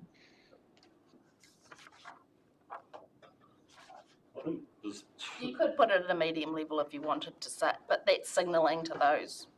The policy is about allowing you to fund the things that you want, that you think is appropriate. So if you think it's appropriate that the boat users that are using those wharf and jetties pay a higher amount than 33%, then we would reflect that in the policy, and we would change that to medium. I think the issue also here is we're trying to deal with a forecast position, and this is over the 10 years, so we don't, I think, Matt, I agree that there must, there must be a challenge, isn't there? If there isn't the grant funding out there, the actual cap, and this we've got to relate the capital also, as you have done with the OPEX. If we can't get grant funding, it's going to put, presume, at peril the upgrades. In which case, this also affects this here. So that the challenge is still, can we get that additional funding? And if the answer is no, well, it's going to have probably a bigger effect than actually just what we've got here. And the Stewart Island Community Board, like Councillor Spraggan might be able to comment, they've talked about this at their budget meetings, about what the plan is if he might be able to comment, I wasn't at the meetings, about what the plan is if they can't get grant funding. Basically, if we can't get grant funding, it simply slides a year. The projects concerned just get pushed out. Until we find grant funding, that's what you're saying, John. Yeah. So that comes back to, which ultimately then has an impact on the amount of OPEX you have to fund in the coming year. So this reflects the forecast predictive nature of this rather than necessarily fact. Yeah. It should be fact that we're after the money, but it's not. It's forecasting that we'll get it. Okay. Thank you for that, Matt. Darren. I've actually answered my own question. Oh, have you? Oh, well, you're a smart man, Paul. That's the sort of councillor we like. Just regarding the environmental health, Nicole, I see it's low, and that's the fees and charges was medium, and the general rate contributions medium. Was that a conscious decision we made to shift that? So that's come out of some organisational structure changes. So with the changes in the general managers and how they're spread out across the different sub-activities, that's resulted in the fact that the costs that are being allocated to the environmental health area with those additional those overhead costs are quite a lot higher. And if we were to fully recover that in line with what we have done with fees before, that would put those fees up quite a lot. And then I understand, like for environmental, like the licensing fees and the premise inspection fees. And so my understanding is council's sort of a bit hesitant about moving some of those fees at the moment. So as a result of that, that results in a policy change in here that we're moving it to low. Does that hopefully answer that question? So the fees are still consistent, it's just the... Yes, it's just the purport, because some of the costs, there's extra costs coming in there from the way that council's running itself that are allocated to that business unit. It means the proportion's dropped, but the actual dollar amount, there's a 2% inflationary increase on the fee that they paid last year, but... I understand. Thank you, Paul. Got any other questions? Yes, if I may. Oh, sorry, Jasper.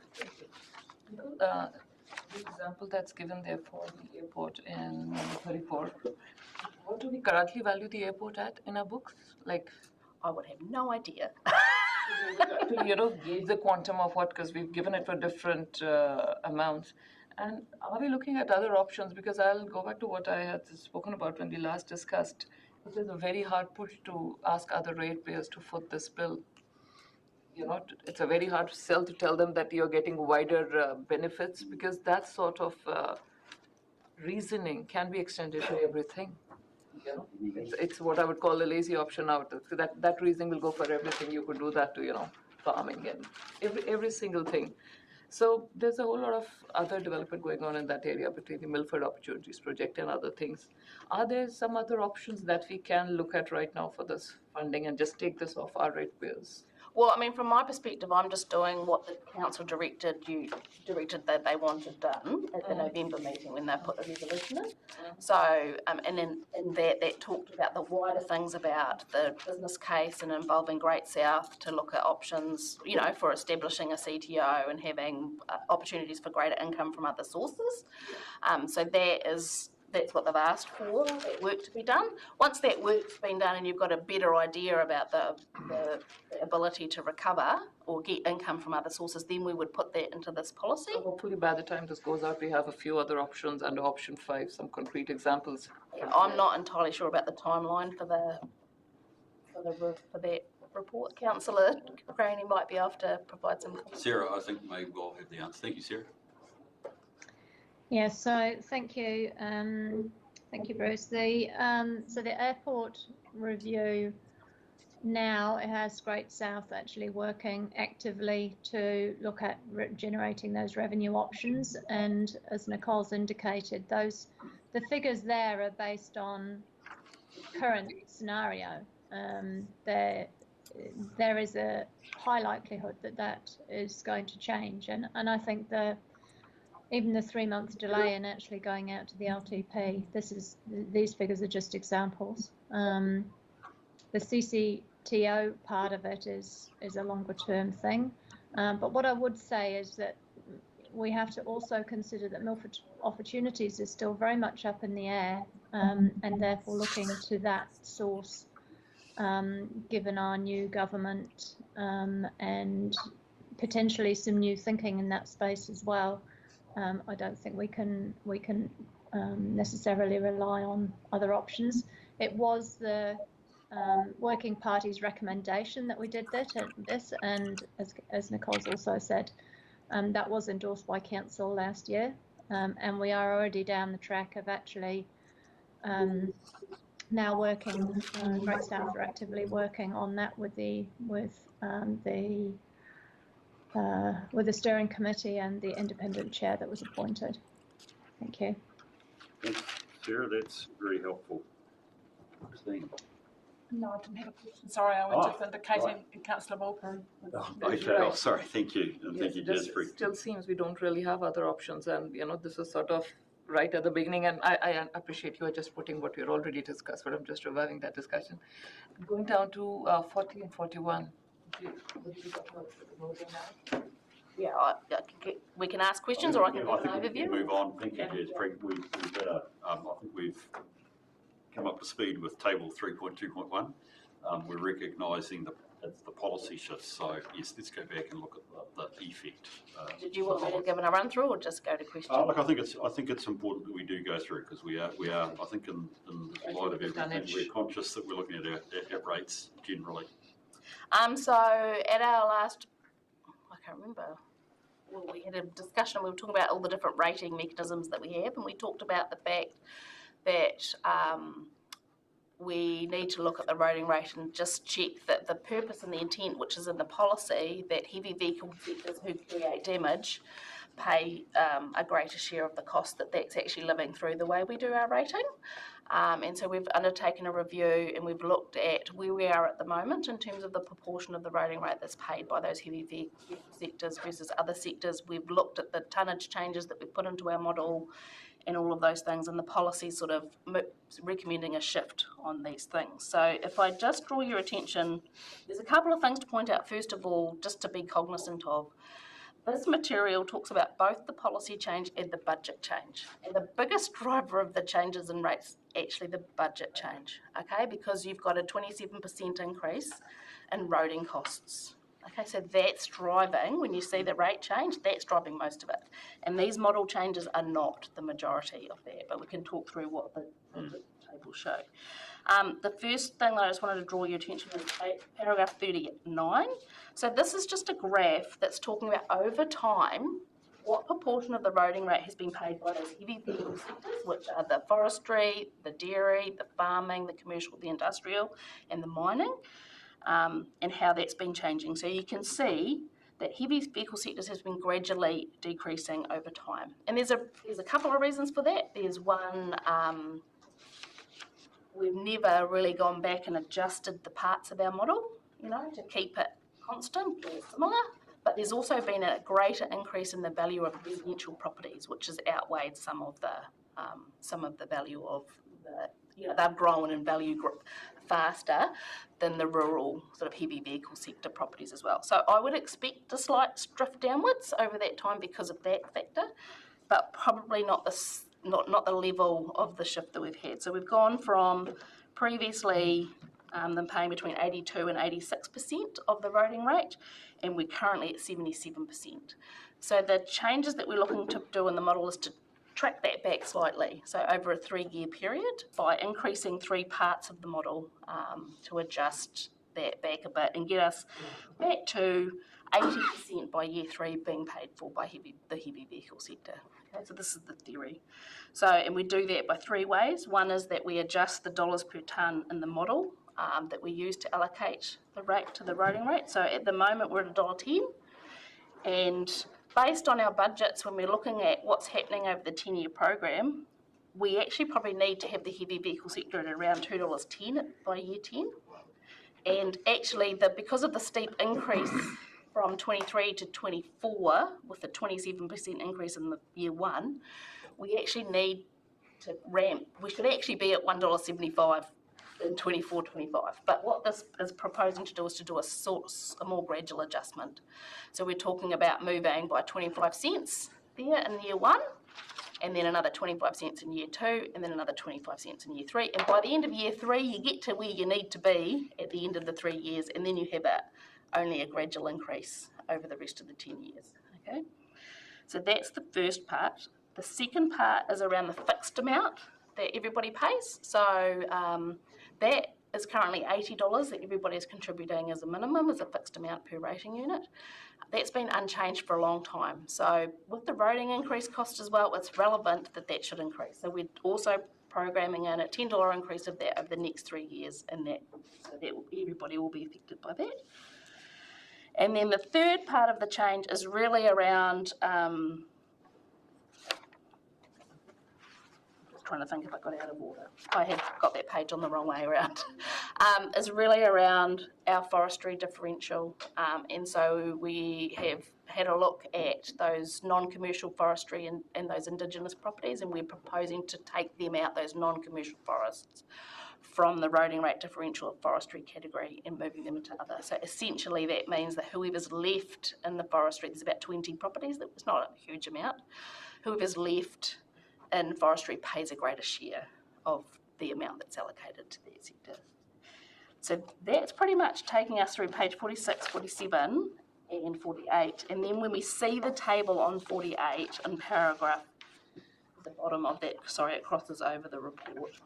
This is showing the combination of all of those changes, right? So we're, to help you understand this table, column A, here, that's showing the breakdown of how the roading rate is currently allocated across all the different land use sectors. Okay, so we're saying 32.3% in 23-24 of the roading rate is paid by the dairy sector.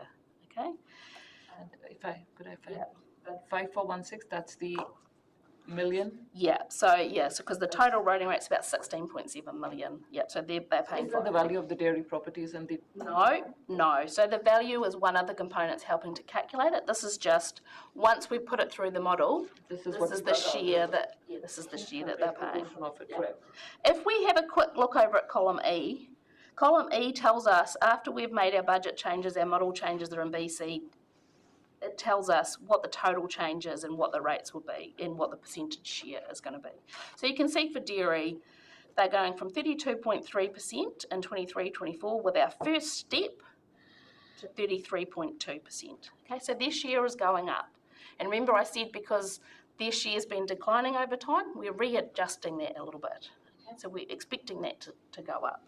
Okay, so really the blue column in the centre, the C column, that's purely isolating what the model adjustments are doing. Okay, so it's saying, if we look at column D, we can see our total change is 1.647 million for dairying, or 0.9%, right?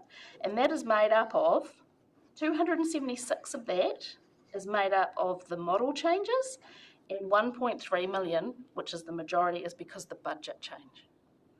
Okay, so column C is just isolating these adjustments that we make into the model. That is contributing, it's 1.3% of the overall share increases because of the model changes. Most of what's happening is happening in the budget. Does anybody, it's not the easiest table, so I want to pause and say, does anybody have any questions about that table? Yeah. Yes, I'll go back to the same one. So 5416 million, what was this the output of when you said you put it through your model? So that is when you take the number of properties, the value of those properties, you take the multiplier that we were putting in, which was the $10, not the multiplier, the $10, and the $90, and you put, and the tonnage that's in there. So dairy tonnage has also gone up in proportion to everything else. So when you put all of that in, at that point in time, they were paying $5.4 million of the overall change.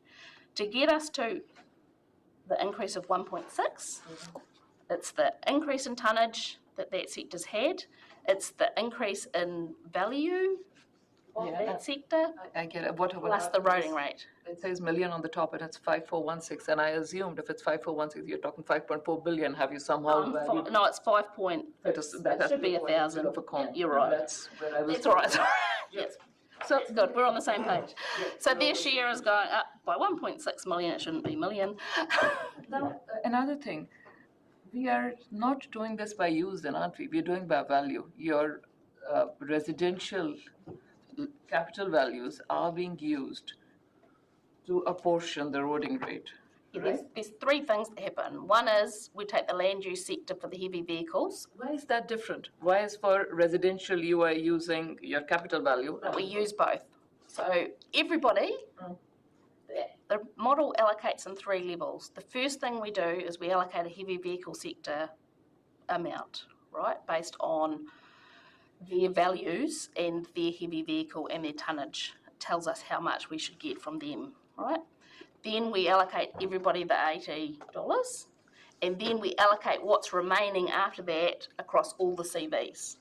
Okay. So everybody's getting CV allocation as the end step. So once we've worked out how much we need to get from heavy vehicles from everybody, the rest of it is spread evenly across all the CVs on the same basis.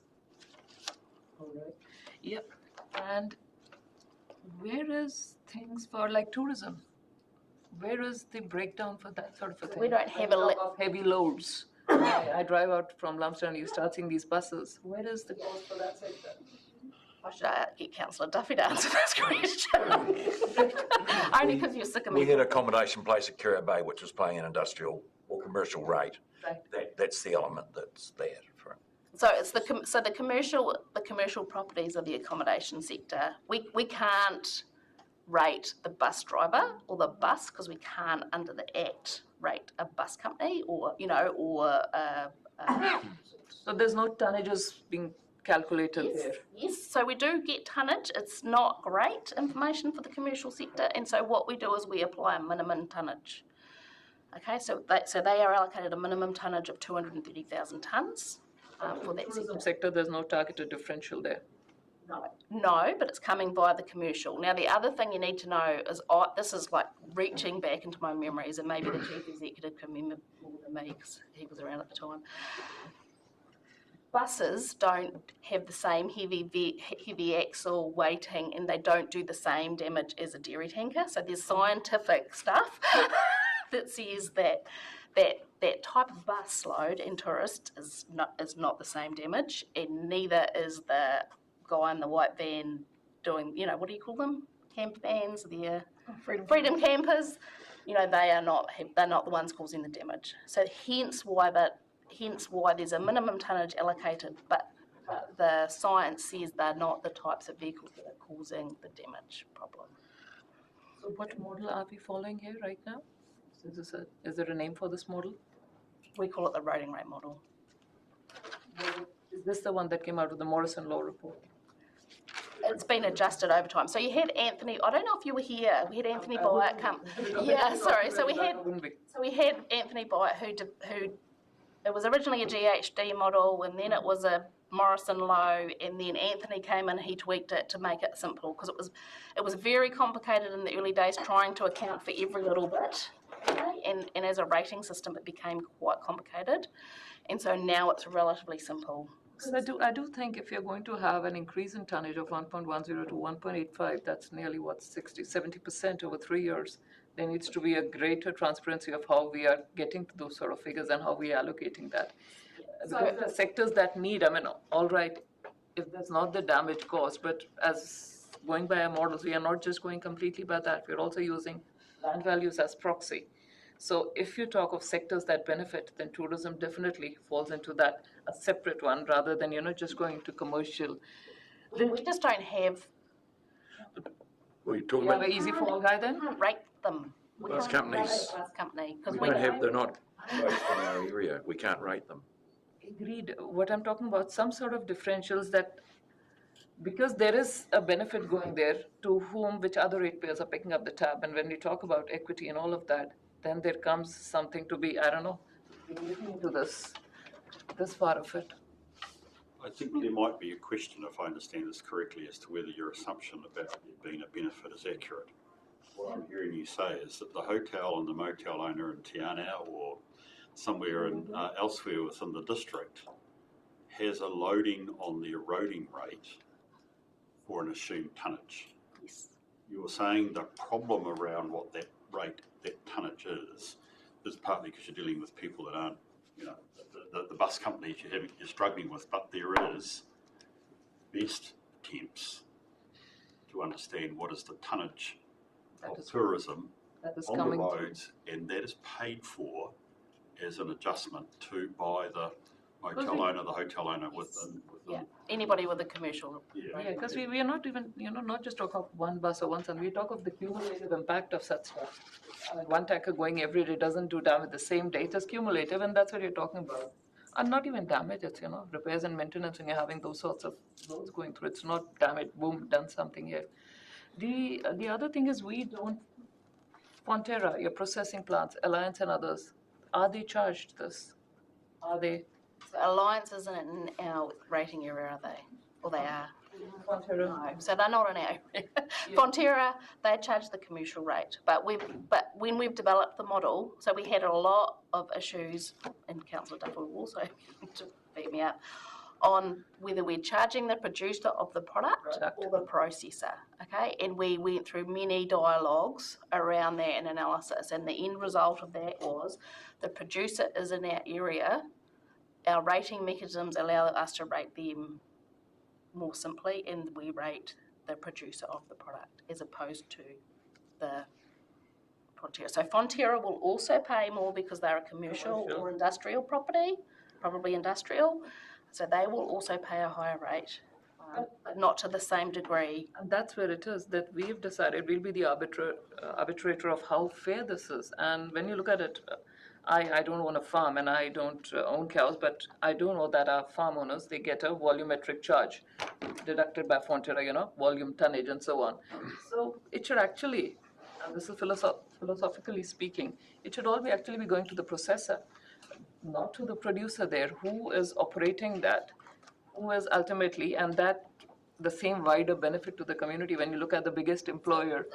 Just the fact that you very glibly said that, this sector is not paying enough and it needs to be pushed up to 80 over the next 3 years without backing that up with something, it's very odd to me.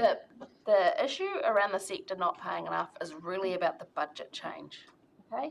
So if we don't change these factors, so if we don't adjust these factors, because we've got a 27% rate increase, it means that the non-heavy vehicle use sector is going to take on a greater share of the rate.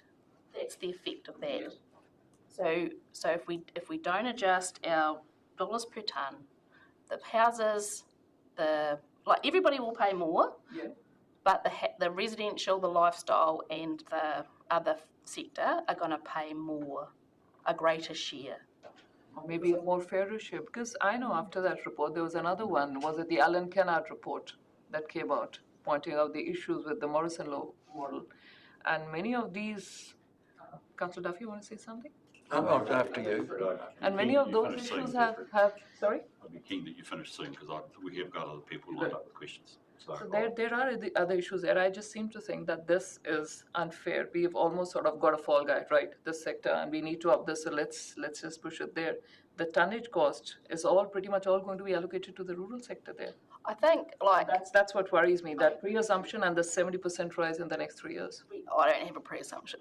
I'm just saying that at the discussions that we've had around the budget change and the theory of the model and allocating to those sectors, which is backed up by the policy, saying those sectors should pay a greater share, that based on that, we need to move these factors. Now, the degree of movement and the speed of the movement and all of that is completely over to you, and you don't have to do the movement at all.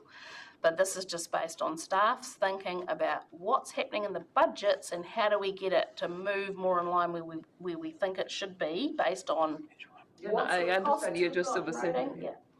So it's really entirely up to you guys about all of those things. I was going to say one other thing. Sorry, Nicole, I've got a couple of other questions. I've got Julie and then Paul. Thank you, Chair. And mine probably isn't really a question other than that I think that this is a fair system because it is my understanding is that a fully laden truck and trailer unit is does the equivalent damage of 10,000 car units. So if you think about putting that across lighter vehicles, it is obvious where the majority of the damage comes from, and it is our sector, or our farming sector, be it forestry, dairy or sheep and beef. This is an inexact science, acknowledge that, but that is where the damage occurs. Those vehicles are where they occur. Charging the processor isn't particularly fair because a lot of people don't actually have sheep and beef. It's your fertiliser that comes on that also does the damage, and it's not just the cartage of your produce out. And then there's all the stuff about baleage and the cartage of that the forestry often used to come and talk to us about that we weren't accounting for properly. So it isn't an exact science, but I believe that where we are at the moment is where the damage is with the operations that cause the majority of damage on our road. Oh, it's much in line with what Councillor Keys is saying. And I mean, if you use the Fonterra example, we could put it on the processor being Fonterra, and then open country down at Aorua and the one at McNabb miss out, and the same applies with the meat companies. Same applies with the stock that leaves Southland and goes away. I'm afraid that putting it on the producer is the only way to capture I mean, nothing's perfect, but it certainly worked out a far fairer system. And I was a dairy farmer for plus 40 years, and I think you had to be realistic about what the impact of that tanker coming in every day and going away with 18 tonnes of milk on it was doing to the road. I also wanted to make one other comment, was that here we're talking about the roading rate, right? So it's one slice, and this is the only roading rate we have, this is the only area we have a real differential on. When you combine it up with all of our rates, and the effect of everything, you end up with a 50-50 share between rural and urban, based on the fact that the urbans pay all the waters and all of that sort of stuff. So you end up, traditionally, we're about half and half if you look at the rural sector versus the urban sector in terms of the way our distribution of rates works.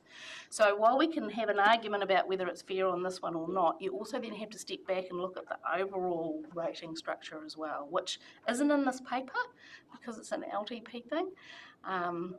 And that's some of the difficulty, but we have had some papers as we've been working through the LTP to look at the overall distribution and who pays what, and it's really that maintaining that, we are sort of maintaining that balance. With the three waters, we'll get out of kilter because the rates with the three waters will probably need to go, so that you'll see the urban's taking up the greatest share. Thanks, Nicole. I'm conscious Matt actually had his hand up, so I'd like Matt to have a chance to have a question. Thanks. It's not so much a question, just a couple of things I've noticed. We've had a lot of chats about this roading rate and doing it based on land value or CVs is a bit of a blunt instrument, and it's based on an indication of affordability. But I am just kind of conscious, and just Brett's made some really good points just around the, I guess, how it is equitable. And I know it's not going to be solved overnight, but I think really being able to have better data of land uses on some of these rateable units and actually have a better understanding of how to get a more equitable outcome based on the transport and the roading rate. Just a couple of things I've realised through my own little discovery of how this works out in the region.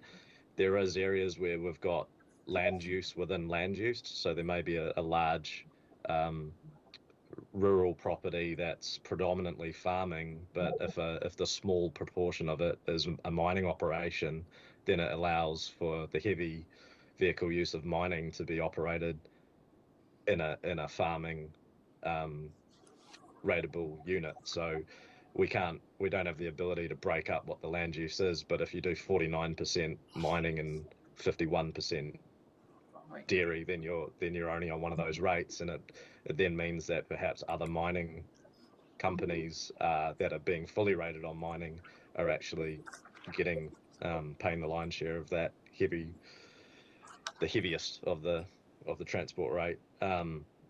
Another thing of just pointing out with what just Brett was talking about in the tourism sector, I mean, surely in the future we will be able to branch out on those sectors of what commercial is. There's a big difference between a hairdresser and a furniture shop in terms of what heavy vehicle usage is there. There's a big difference in tourism between an accommodation business and a transport business.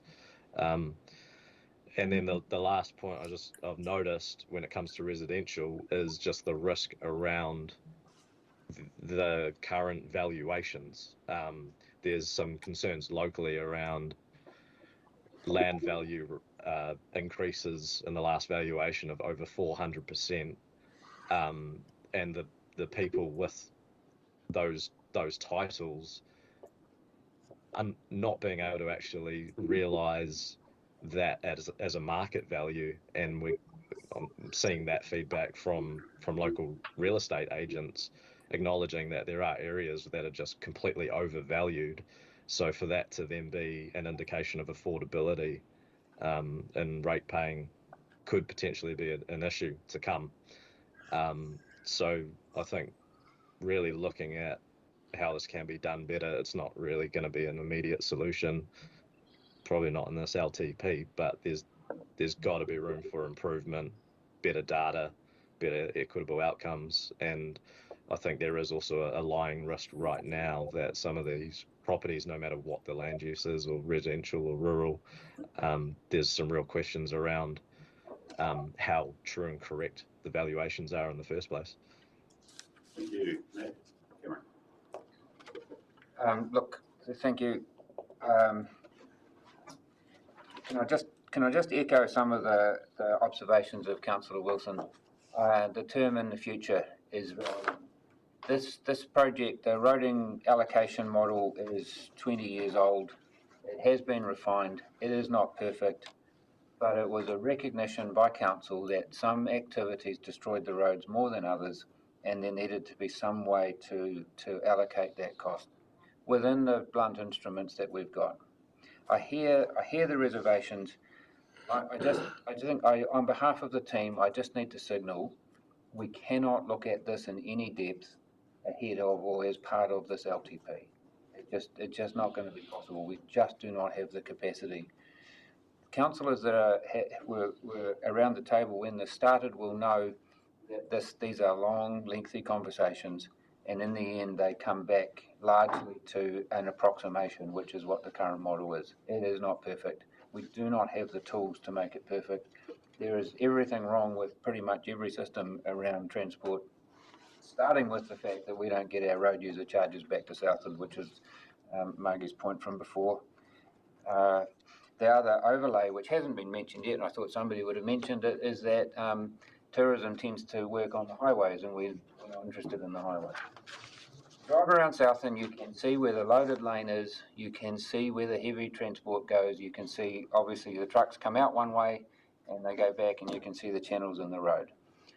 20 years ago, council was faced with the increase in forestry coming to harvest time, and council was losing a road in a weekend. And by losing a road, I mean we got to the point that nothing could drive over it, and those costs needed to be recovered, and it obviously was unfair to recover those costs against residential properties.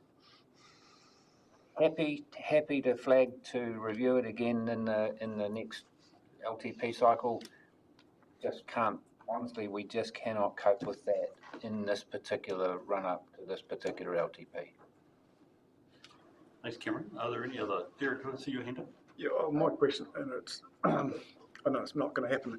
The best way to charge is user pays, and with road user charges, surely it's a better mechanism to rate.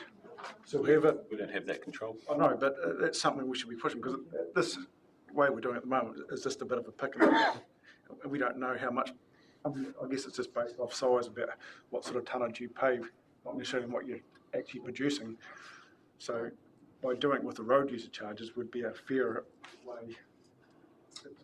Look, I thank you, Derek. I'm conscious that there is a mood that perhaps the model is less refined. I want to make one observation. I'm conscious a couple others want to speak. I was around when this was also created, and it was a real attempt, as you said, Cameron, to try and better reflect cost than the blunt rate of charging it on valuation. And so it almost by definition must be better. Now, whether it needs to be better, or indeed you go down the ruck line, and and we know the problems with that for us here. That's a different story. I sense the desire that this be continually reviewed, but I also hear your point, Cameron, that actually we have the model as it stands at the moment, and we probably have to live with it in its at least its generality of what the model is. I think you're signaling, Nicole, there may be one or two settings when you think about the total of the LTP, but you made a very good point that actually not only do we have to look at this individually, but at the total rate burden when you get this all lined up. Tom, was there anything you could add to the conversation, or are we going to something positive to it, based on sort of number 42, increasing the uniform targeted roading rate. So I know we've covered things like tonnages and particular users who should be paying more, who should be paying less. But is there any appetite, and maybe we don't have the scale, maybe we don't have the population base, but is there any way that we can incentivise road users under the uniform targeted roading rate, say for example, through saying, well, when I drove here this morning, it took me 2 hours, I was one person in that car and I passed a lot of road users where there was just one person in the car. Is there any way that we can incentivise our overall ratepayer base in terms of their vehicle usage, say by carpooling or car sharing or something like that, to incentivise them and then get a rebate through their rate accordingly? That could be measured. Not under the Rating Act. I don't believe any other way you could do it? I think the fuel pumps do that. But we don't get that money either. You're adding more weight to the car though, so then you're making it heavier. Yeah, more damage. In fact, you've come down on the state highway. Okay, look, Tom, I think that is part of the broader debate we have to have. Are there different ways we can encourage and use our roads? But we don't generally, and I think this is the point that's being made, have the flexibility of tools or the avenues of revenue that come from the use of our roads. All we have is the ability to rate. And so the level of definition here is the best attempt at this stage. I'm also hearing this view that it could be more nuanced, but Cameron said that's for a later time. Nicole, I think we just want to get through the rest of the paper. I have been very comfortable that we've spent this time because this is actually the reality of a government decision we've got to make when we see the total LTP put together. Who pays and is it fair? I just, the only thing, we have proposed some movements and I am seeking some endorsement from the committee about the speed and the amount of those changes to the model, because as we move into the next stage of the LT preparation, we would plug those changes into the model so you can see the overall effect. So I just wanted to point out that I am seeking quite clear clarification about the time frames and the amounts that we're looking to increase. But we can do that when we talk about the resolutions at the end. If I move to paragraph number 49, the next rate changes in here have really all come from the local community boards. So they are things that the boards have talked about in their meetings and have asked for these changes to be made. And so the first of those is at the moment on Stewart Island. We charge what's called a CASA rate, and we have a distribution network area that we've defined, and if you have a property that has a house in it, you get a full charge at $200, or a structure, you get charged $200. If you have a section that's not built on, you get charged a half charge, $100. And the board have asked that we remove the half charge and charge all properties $200 on the basis that this contribution is helping to maintain the network, and there's a cost of putting those lines and distribution network in place, irrespective of whether property is built in. So from their perspective, the contribution should be the same, irrespective of whether there's a house there or a structure there or not. So that's what they've requested. So that's a proposal in there. I don't know if there was any questions on that in particular. Ron, is there any comment you want to make? No, we just thought that it was a fairer system and less administration. It gives us a little bit more money that we need for the electricity reticulation on the island. So the next one on paragraph 51, it's more of a technical thing. So this is just in terms of administering our town, our water rate. We currently have a thing called a 7.7 charge, and our asset management system and our rating system don't always line up. And so the staff are seeking to remove the 7.7 charge and redistribute the units across the rating units that are in that area. And so this is just technically the removal of we're going to remove that rate and reallocate. And so we've talked to the Water Supply Committee about that, and we're planning to do some letters out to talk about, because there will be some slight adjustments to units in dollars, just to let them know, and if they did have a view about it, then they can let us know around that. And then in paragraph 52 to gosh knows how many, 55, we just got some hall rating boundary extensions. We've had closed halls, and we've asked the local committees to determine that we should expand the neighbouring hall areas to take in. And we've done a few of these over the last few years. So that's what those two are doing. And then paragraph 55 is just talking about other things that we're changing in terms of wording and the policy. It talks a little bit about the policy, has added some wording in about funding depreciation, which is really an LTP issue about the speed at which we try and fund our operating revenues from our operating expenses. So I'm just highlighting in here that this policy talks about that, but council still has to make a decision on that, so this wording might need to be tweaked depending on that. And then the main other thing that the policy confirms on page 53 that we're not proposing to change is that the policy must say with how we're going to set our general rate. So it's the only rate where it contains the detail of how it will be done. And so we have to choose our valuation system, and so we're proposing to retain capital value, and we are also proposing to retain a UAGC. What proportion of our general rate we collect from each of those two mechanisms is for council to decide through the LTP process. We currently collect 55% of the money that's needed from general rates by the capital value allocation and 45% from the UADC. So we're not proposing, staff haven't proposed any changes to that, and this is just confirming that so that you know it's not changed. And that is pretty much, in a nutshell, what this policy is doing. Thank you. So look, what I propose we do is 2 steps from here. Are there any residual questions you'd like to ask of Nicole? And then Nicole will take us through the actual resolutions that you would like us to consider.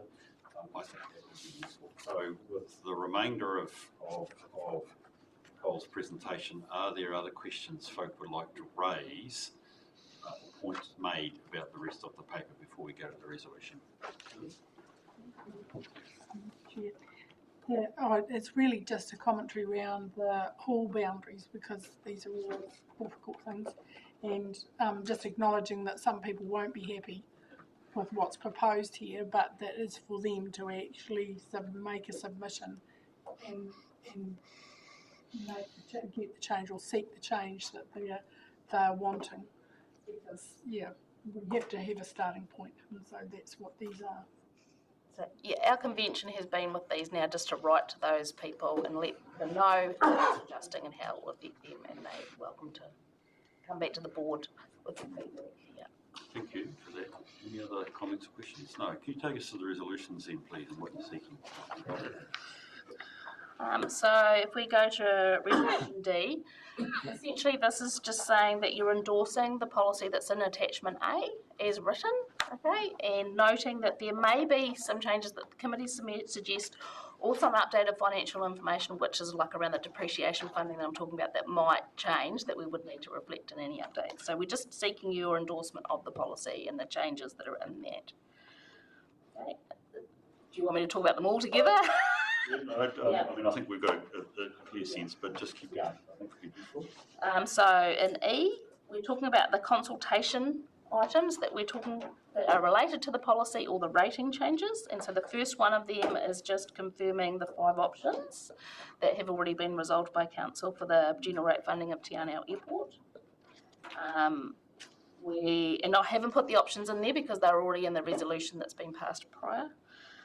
The second one is the proposed adjustments to the roading rate model. So this is specifically seeking, council staff are recommending to increase the dollar per tonne by 25 cents per year for 3 years, to go from $1.10 to $1.35 in year 1, and it will end up getting to $1.85 in year 3. Increasing the fixed uniform targeted rate by $10 per year for 3 years. So in year 1 we're going from 80 to 90, because council can also change these when they do the annual plan if they have a different view. And then the third factor was our moving non-commercial indigenous properties from the forestry differential category to our other category. And then subcategory 3 is about the changing of the CASA rate that we talked about. 4 is about reallocating the Te Anau water supply. 5 and 6 are about the hall boundary changes. I haven't put a resolution there about confirming the general rate based on capital value because it's not changing, so it's a share. So I think an important point, because I was, when I read the resolutions, I wondered about endorse, but I'm happy to go with endorse because it strikes me that what we're trying to do here is get to the start line, which is actually that we can go to consultation and then receive feedback. I'll also note that there will be amendments. So ultimately, we're going to have to come back at a later stage and endorse this as our final position. This is to get us to the starting line to talk to the community, correct? Yes, that's correct, yeah. So I think in that sense, as I said, I looked at the word endorsed. Actually, we're trying to get ourselves into a discussion with the community about something which is really important. Okay, Paul. So a question I overlooked to ask before, just to clarify with the non-commercial protected indigenous forestry, there's no way that could be interpreted as being some carbon non-renewable type forestry. It's indigenous only, is it?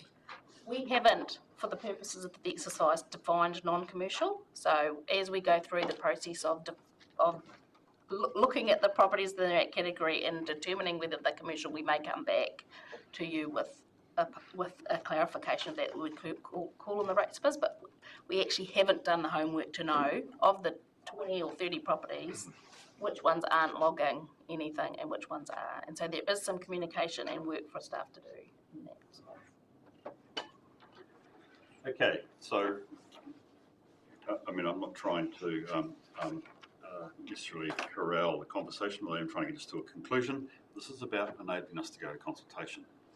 And indeed being clear for all our ratepayers, or actually for our community, so fees and charges and everything else under the Southland lists, actually how we are trying to recover our revenue from them well, now, and over the next 3 years, then by 10. Do I have anybody prepared to move this as a complete motion? Christine, thank you. Do I have a second? Thanks, Paul. Any discussion on the motion? So I got Jaspreet and I got Derek. Thank you, Mr. Chair. No, I'm not quite sure how to go with this because when I see the word endorse and the point E, point 1 and 2, sub-points are ones I don't agree with. But the moment you say endorse, as a layperson, one assumes that this is something I approve of when being passed out. So I am not quite sure because if this is yes, then I am against this particular one. But I'm not quite sure how to word that. Just the way this motion is worded. Because I'm getting some advice from my secretary here, Jaspreet, and perhaps there is a sense that you want me, or you're asking me to take each of those separately. Yes, please. That's a possibility. That's your point, Eric? Yep. Thank you. Well, it's a question of the councillors. This is to allow us to go to consultation. It's not actually, it's endorsing it to go to consultation. It's still being open to the fact that we will hear from our ratepayers on how they want us to proceed forward. So that's what my vote was, so that I proceed wanted against to a be couple noted for of that the for the options. first 2 points. So the other alternative, sorry, through you, Mr. Chair, is just noting that if councillors have an alternative to some of the proposals in here, you're welcome to make suggestions and discuss those. Those will, I'm presuming, they will come back to consultation and we might be amending these. But as these stand for now, if you could, Mr. Chair, go through these individually, I think that might. Very comfortable. Are there other comments folk would like to make? Right, so I have a mover and a seconder. Sorry, and I must confess I've forgotten. Christine, thank you. And Paul, I think I took as seconding this. So I would like to suggest that we can do A to C as a group. So first of all, I'll put the motion that we pass resolutions A, we receive the report. B, we determine we've met the conditions of the Act, and also C is the same. All those in favour, please say aye. Aye. Those against? It's carried. So I'll take D separately, which is that we endorse the draft revenue and finance policy as attached, subject to amendments suggested by the committee in any updated financial information, which is actually yet to come. For the motion, all those in favour, please say aye. Aye. Those against? It's carried. So I'll take. Sorry? Oh, do I have to have abstentions? Sorry? Were you abstaining or were you, because when Mr. Chair asked for anyone against, there was silence. We are going to heading to E now? Yes, but I was voting on D, Jaspreet. And I was asking, was there any vote against? I think we can go on to E now, E1. So E1 is about the Te Anau Manapori Airport. I'll put the motion. All those in favour, please say aye. Aye. Aye. Those against? Nay. Nay. Right, You would like your name to record it? Yes, please. Should. Jaspreet and Don, I think I saw voting against that. The motion is passed. E2 is the rating differential, which we've discussed at length. I'll put the motion. All those in favour, please say aye. Aye. Those against? Nay. Jaspreet and Derek. Again, the motion is passed. Go to E3, which is the CIASA. Move or elimination of the half charge. All those in favour, please say aye. Aye. Those against? Carried. The reallocation of the 7.7 unit charge in Te Anau water supply. All those in favour, please say aye. Aye. Those against? It's carried. 5, which is the Tokanui and Waimahaka Hall rating boundaries. All those in favour, please say aye. Those against? It's carried. And similarly, the Wrights Bush and Wainoa Hall. All those in favour, please say aye. Those against? It's carried. Sorry, yeah? I didn't know if Sarah made a comment. Did you say a no, No, she Sarah? voted. Saying No, aye. Oh, okay, sorry, that was me. Right, so F is important, which is that we recommend to council that it release the draft financing policy for public consultation. All those in favour, please say aye. Those against? Carried. And G, we note the consultation will take place alongside the financial policies and the LTP with dates to be confirmed. Put that motion, all those in favour, please say aye. Those against? Carried. Thank you for that. And Nicole, thank you for taking us through that. I apologise for making you be here for a long time because it's actually important we have the discussion that we've had. So thank you. Can we move then on to the supporting documentation for the long-term plan? Get it right. I'll leave it in your hands to take us through the key points if you'd like to. Thank you, Mr Chairman and members of the Finance and Insurance Committee. I'm presenting the supporting documents for the LTP report this afternoon. The purpose of the report is to ask the committee for the endorsement of the supporting documents for the long-term plan to be released to the auditors and also support the consultation document. However, we've had quite a bit of conversation this morning and heard from Cameron too around some of the complexities and all of this. So what I had sort of prepared to talk about, I'm going to change it up just a little bit. So please bear with me as I might be jumping around a wee bit here. So the report, as it is, here contains 3 attachments. And those attachments, attachment A, which is the performance management framework, and attachments B and C are all of the activity management plans except the water's activity management plans, the water services. So as the committee is aware, council needs to prepare the long-term plan with a 10-year focus, and we do that every 3 years. And over the last 14 months, there's been considerable conversation been happening around the long-term plan, and right from the meeting in Jericho in 2022 through the last meeting in December last council meeting, which was quite a big meeting. The long-term plan conversation's been happening all along that time. The supporting information presented in this report builds a picture and provides background information that's needed for the consultation document. And these documents, again, so they're in draft form at this stage, and they're still remaining in draft form because some of the conversations happening this afternoon around budgets, so there'll be some changes within these documents again. Following the consultation period, council will also review submissions and hold hearings and deliberations prior to adopting the LTP. I'd like to draw the committee's attention to page 117 of your agenda. There's a table in the report that's looking at what has already been endorsed by the committee, what's being presented today for endorsement, and what will be coming to a future meeting. At conversation this morning in the first report, I think that moving to look at some of the activity management plans within the attachment might be a way of managing this report, I think. There's some conversation around are we going to endorse all of our activity management plans, all of our attached, or are we going to perhaps leave some on the table for some changes to happen? So I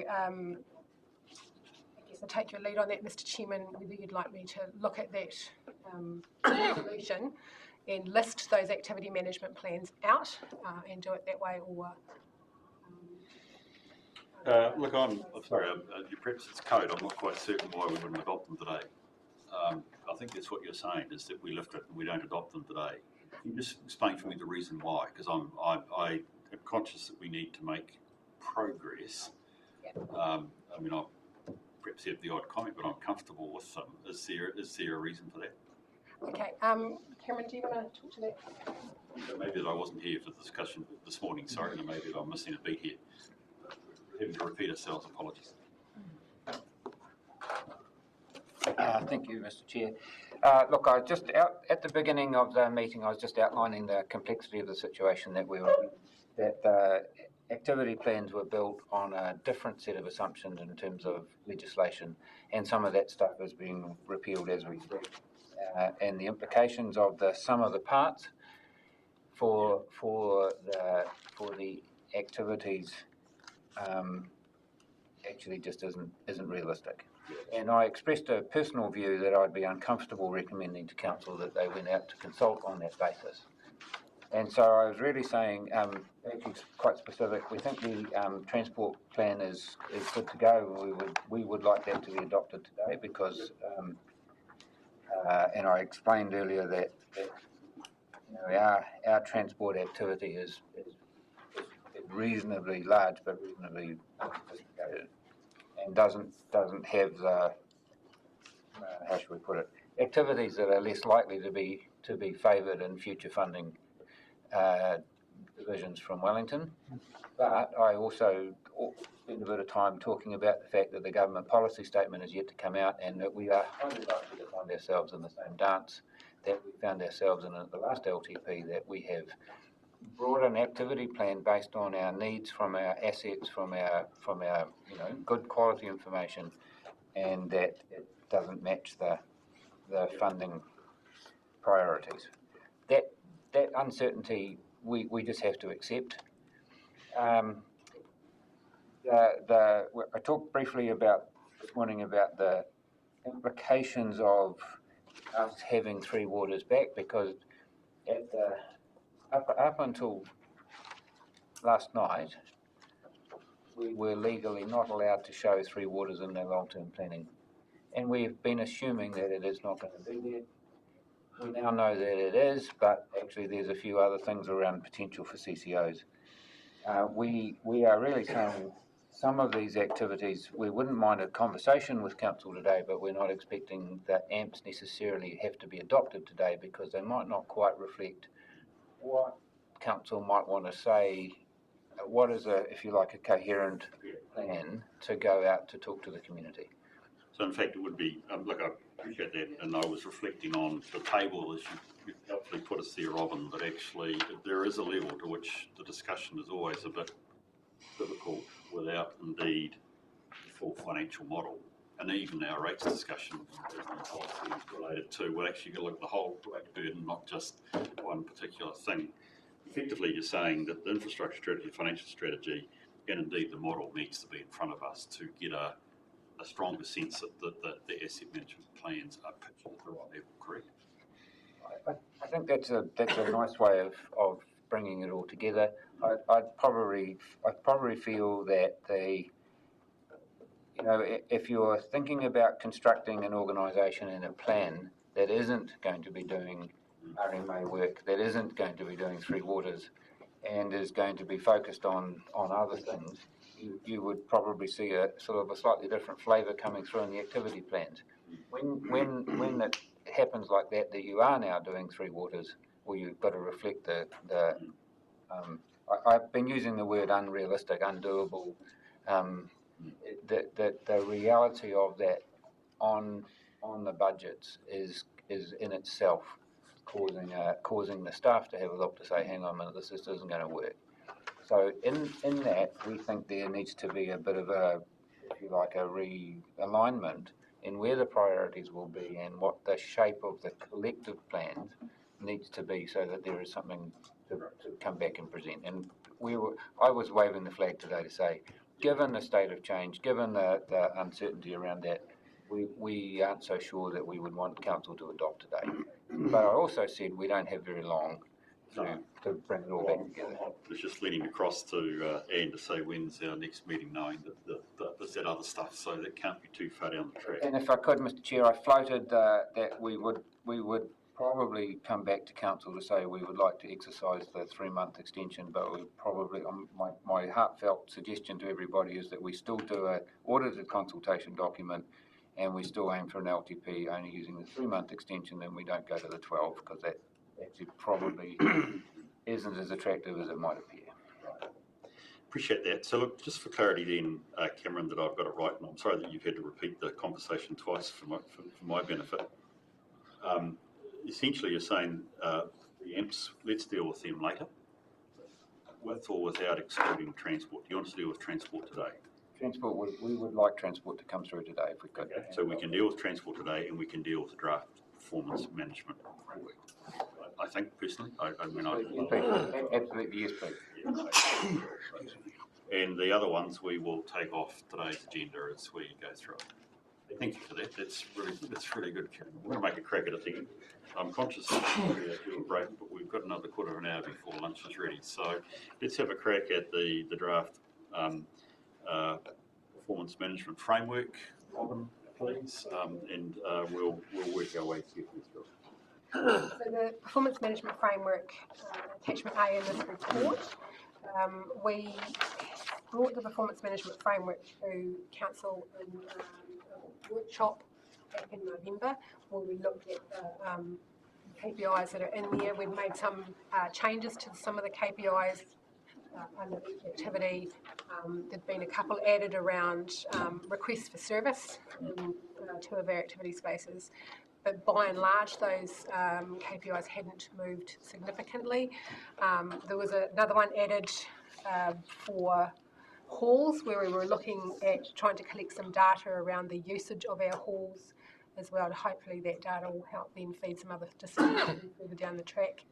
We also changed the library KPIs, looking again at usage and moving towards more electronic use of libraries as well, as opposed to having physical books and things. And in our open spaces, adding a KPI in around some partnership with other community groups and things to create different options within the open spaces network. The performance management framework is a document that will be reviewed by Deloitte as well, and that's something that also will be looked at through as we will report on all those KPIs through the annual plan process. Happy to take any questions around that. Thank you, Robin. So this is attachment A in our attachment. Which is very large attachment. Which is very substantial.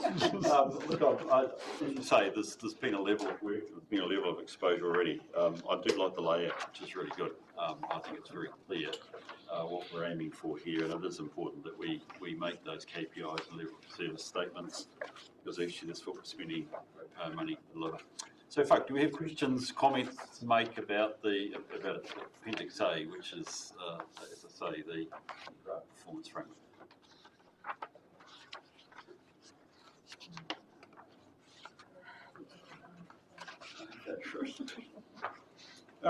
Just one thing from me, Rob, and that when I read this, I get the construct, which is fine, but I started actually at page 8.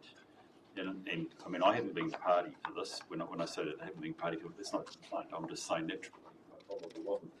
I'm interested in the strategic priorities, which is connected and resilient communities are doing business, blah, blah, blah. That's really important to me. How would I know from this performance framework that I've achieved those strategic priorities?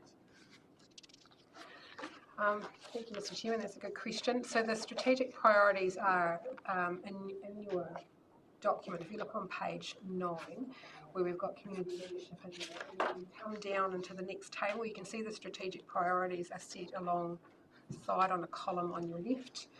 The priority that's highlighted in the darker colour is the one that the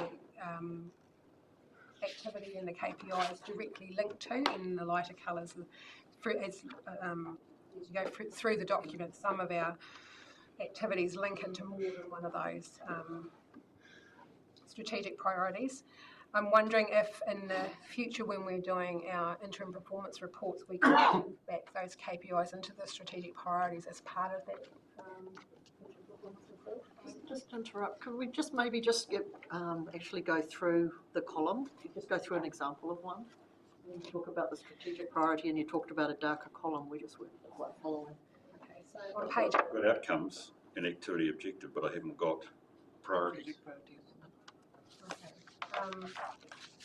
So that first outcome with the orange column, perhaps I need to change the title of that to priority. Would that work better? Look, it might. I mean, I think what I'm trying to reflect here is in reading this.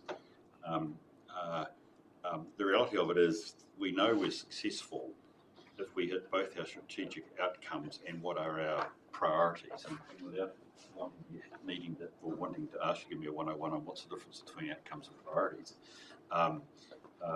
because I don't think that's needed. It's really just how does this framework inform me that indeed we have more connected or resilient communities, or indeed we are a council that's easy to do business with.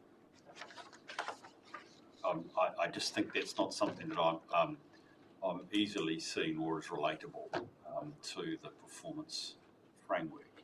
I mean, I can make some connection, for instance, that if we achieve 100% on consenting within 20 days, that's an argument that actually we're easy to do business with. I think, but it's a bit of I think as in contrast to what gives us the confidence that those strategic priorities are useful. I mean, I raise that because in some sense they're the ones that have changed in terms of our bigger structure from where we were with the previous one. So I was interested to know. Yeah. So I just leave it as a thought. I don't think it fundamentally affects what we've got here. I'm probably thinking more, Robin, what you're about to say is, how do we report this? Yeah. Okay. I don't want a whole raft of more measures because I think we've got about the right number. I look at that as well. But I'm just thinking, in the long run, I'd love in our annual report to be able to reflect on these strategic priorities. Okay. So it's a comment from me. Right. Well, I've done that. Folk, are there other points that people would like to make?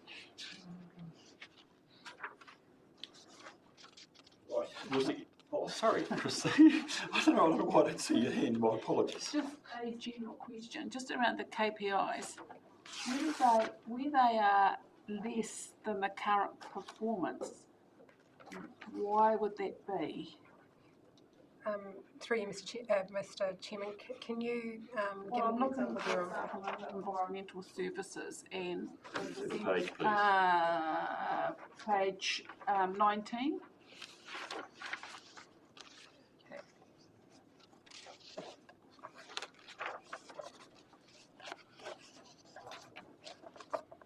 So if the 9.5, the percentage of non-working dogs subject to the responsible owner category, as current performance is 90%, why did we go into the next year at 85%, moving up to 90% in 27? Thank you, Councillor Menzies. I might take that question back to the activity manager of that one. That's fine. It's just a general comment that is just understanding why that would be. And just at the one below it, it may be that the new food and alcohol applications processed, that's not happening to year 3 because the first 2 years have in there. So probably it's just an overall check around those. It's just that we haven't got the explanation around it. Thank you for that, Councillor Menzies. Can I make some assumption? It's a good point, Christine, that 85% doesn't reflect our current sourcing or dollars. For it to be back to 90, and I agree with you, Christine, why would we go for a low? And what is it? Come on up, Adrian. It would be. I'm not thinking it's going to cost us more to retain 90. I mean, all I'm trying to reflect here is that actually this dollar's also attached to it as well, Christine. I'm not expecting an answer today. It's just to make sense. Adrian, thank you. Yeah, thanks, Mr. Chair. I did note that entry myself when I went through these because obviously I wasn't involved in doing, but I think it might be a typo. I don't think we're at 90% at the moment, so I need to confirm that. Once I can find out, I think it might be we're more like 80% at the moment. I don't think that we would set a under-stretch target. We would set a stretch target. So, but I can come back to you and let you know about that as soon as I find out. It's fine. It's looking at them all. Absolutely. Yeah, no, absolutely. Community housing occupancy rate is another one. So rather than go through each line, just a general comment to come back since we have the time. Thank you. Thank you. And yes, Matt. Oh, sorry. Thanks, Bruce. I think I'm frozen for some reason, but Yeah, mate. I do have just a question on one of the KPIs in this attachment. It is regarding stormwater. I know we're not doing the AMPs for Three Waters, but just to clarify, KPI 11.2, which is on page 23 of the attachment, page 21 of the document, for discharge compliance. Compliance with resource consent for stormwater system discharges measured by the number of abatement notices, infringement notices, enforcement orders, successful prosecutions, etc. Is that discharge? Is that the council's discharge compliance to the regional council's resource consent to discharge to water or discharge to land? And the successful prosecutions or enforcement orders and all of that, is that referring to council's obligations or also the obligations of users connected to council's stormwater system? What's it referring to in successful prosecutions and abatement notices, etc.? Is that those notices coming to us or us following up on potential compliance issues with our resource consent and following up with other users within our network? Thanks, Grant. So it looks like you're the cavalry. Happy to take your advice. Through you, Mr. Chair. To be fair, I'll have to go and check on that one, but I think it's notices from the ES to us if we've non-complied. Yes, it is. So that's my understanding. This is one of the mandatory measures, right? Yeah. So this, I have always assumed, Matt. So look, firstly, Grant, thank you that you'll come back to clarify that for us. My assumption has always been that this is our discharge. We comply with the discharge consents we have been granted. And we do the monitoring. And the evidence of it is that we haven't been served an abatement notice or an enforcement order against us. So in other words, we are managing our stormwater in an environmentally appropriate way. And that's where we want it to stay. Yeah.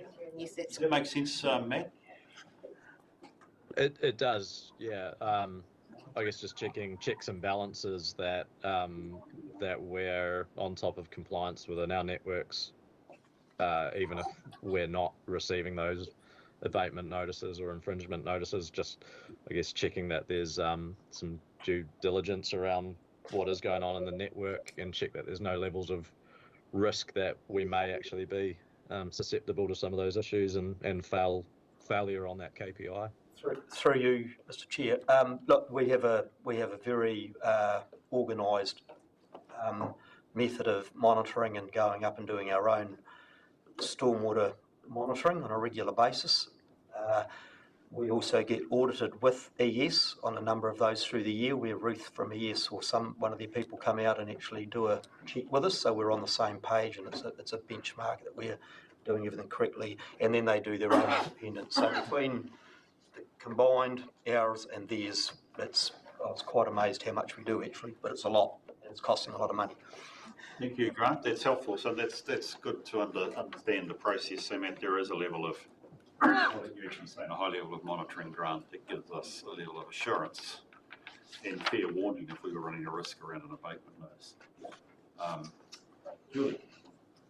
Chair. Communities which affordable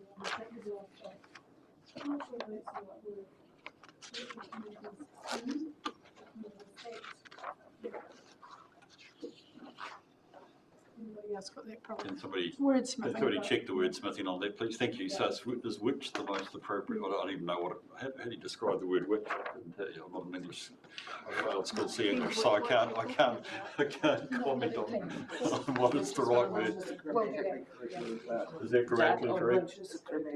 Which is grammatically correct. Thank you. Thanks, Louise. Paul. Just on page 13, it's regarding libraries, and the target is to increase the digital proportion of lending year on year, and it's a 5% increase year on year. I'm just wondering why we're focusing on that and not on increasing lending as a whole, including digital.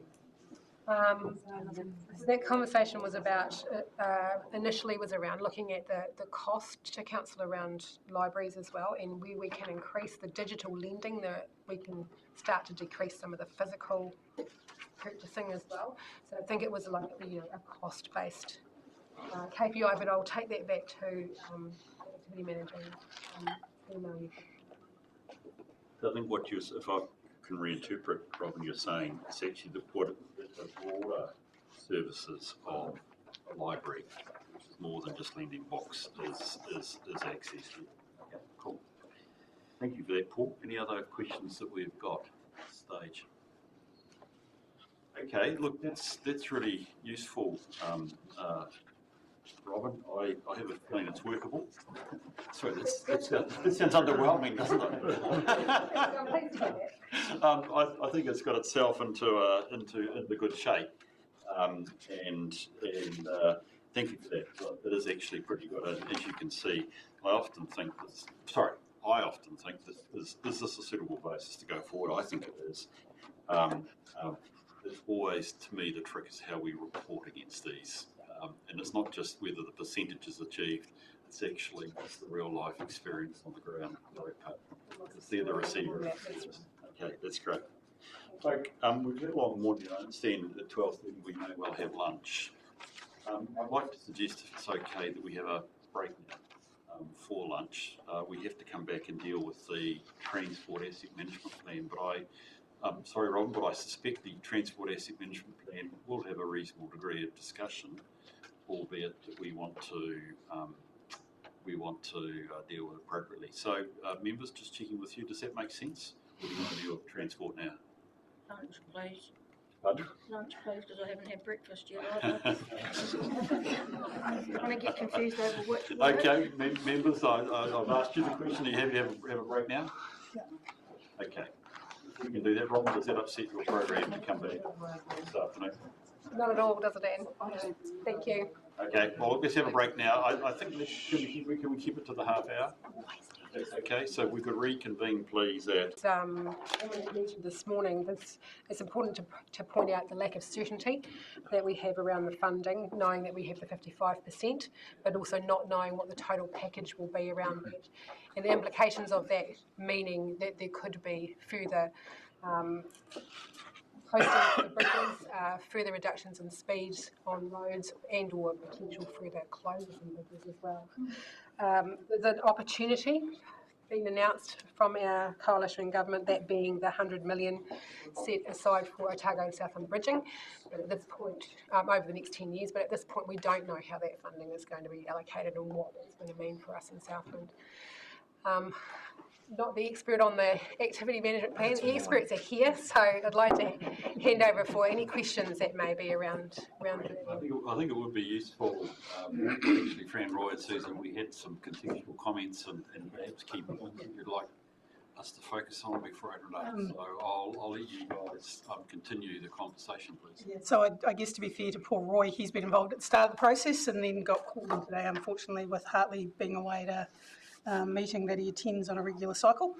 So originally when we first started drafting numbers and the activity management plan that Roy was looking at and pulled the numbers together for, we were looking at what the asset needed and pulled together a series of numbers that were significant on that basis. Previous conversations and indications through council have meant that we have moved back from what we call the asset need version, continuing to do that for bridges with the indications we've received, but we've pulled our dollar value back from that. That, of course, does have an implication on roads, when they're resealed and if they're rehabbed and rehabilitated and all of those kinds of items. What we've previously in places talked about as the medium version. This is still an uplift from what we are currently spending, but it certainly doesn't take us that whole way through to the original version that was both what it needed on an ongoing basis and catching up what we haven't done in the last 3 years. Yeah, if I could take you back to the workshops where we had talked about the high, the medium, and the low, and so the high was continuing the levels of service as we are at the moment. So it wasn't really looking to do anything more than continuing the level service as it is, and it's what we've been calling the needs of the roading network. Through those discussions, there was, a very clear indication that for the high, for bridges would absolutely remain, and then, like Susan was mentioning, is whether or not the roading network in terms of dollars, the medium would occur. When I've talked about this with Hartley, and some of the process of that would mean that over the short term there may not be as many, impacts that would be noticeable. However, there would definitely be some suboptimal maintenance occurring. You're repairing rather than renewing and those types of things. So through that process, potentially some the bow waivers continuing to increase a little bit for when you eventually get around to having to repair. So there is an acknowledgement of that, but obviously there's affordability and all the other issues that also need to be considered in this process. The big issue that Hartley was reminding us of is the bow wave over the substantial amount of work in the next 10 years that's also coming. So if you just recall those graphs that Hartley was illustrating, that next 10-year window is substantially more work. And given that there's substantially more work, taking the level down to the low would be, you would definitely see bridge closures and, road speeds reducing, slicker surfaces, meaning that we would do that to the roads. I don't know if there's any other ones you can think of at the moment. We were just talking about them. But anyway, there would be more impact to the speed at which people can travel our network, or the fact that they may have to travel further to access their properties or townships. That bow wave, essentially, if we keep pushing it out, I guess the bow wave in the 10-year time frame gets worse. So it is a big number. There are some pretty big numbers in there, but also acknowledging, trying to find a middle ground somewhere in amongst there as well. Don't know if there's enough context for you if you would like us to do more. So I guess the only other thing which Robin has alluded to is we still have no certainty that even what we've currently got, that Wakakataui will actually come to the program as the program. You can talk about the funding. Yes, correct. Yes. There is a risk there. There's still a risk attached to that funding stream, even though we've had no indication where they would even consider the program to sit, which is not what was originally supposed to happen through this process, but as things have unfolded as well, give that indication that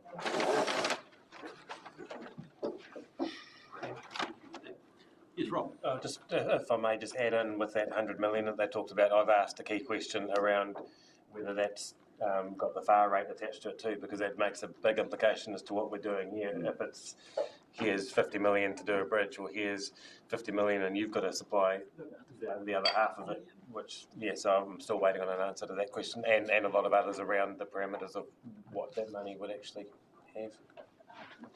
So just remind us, it's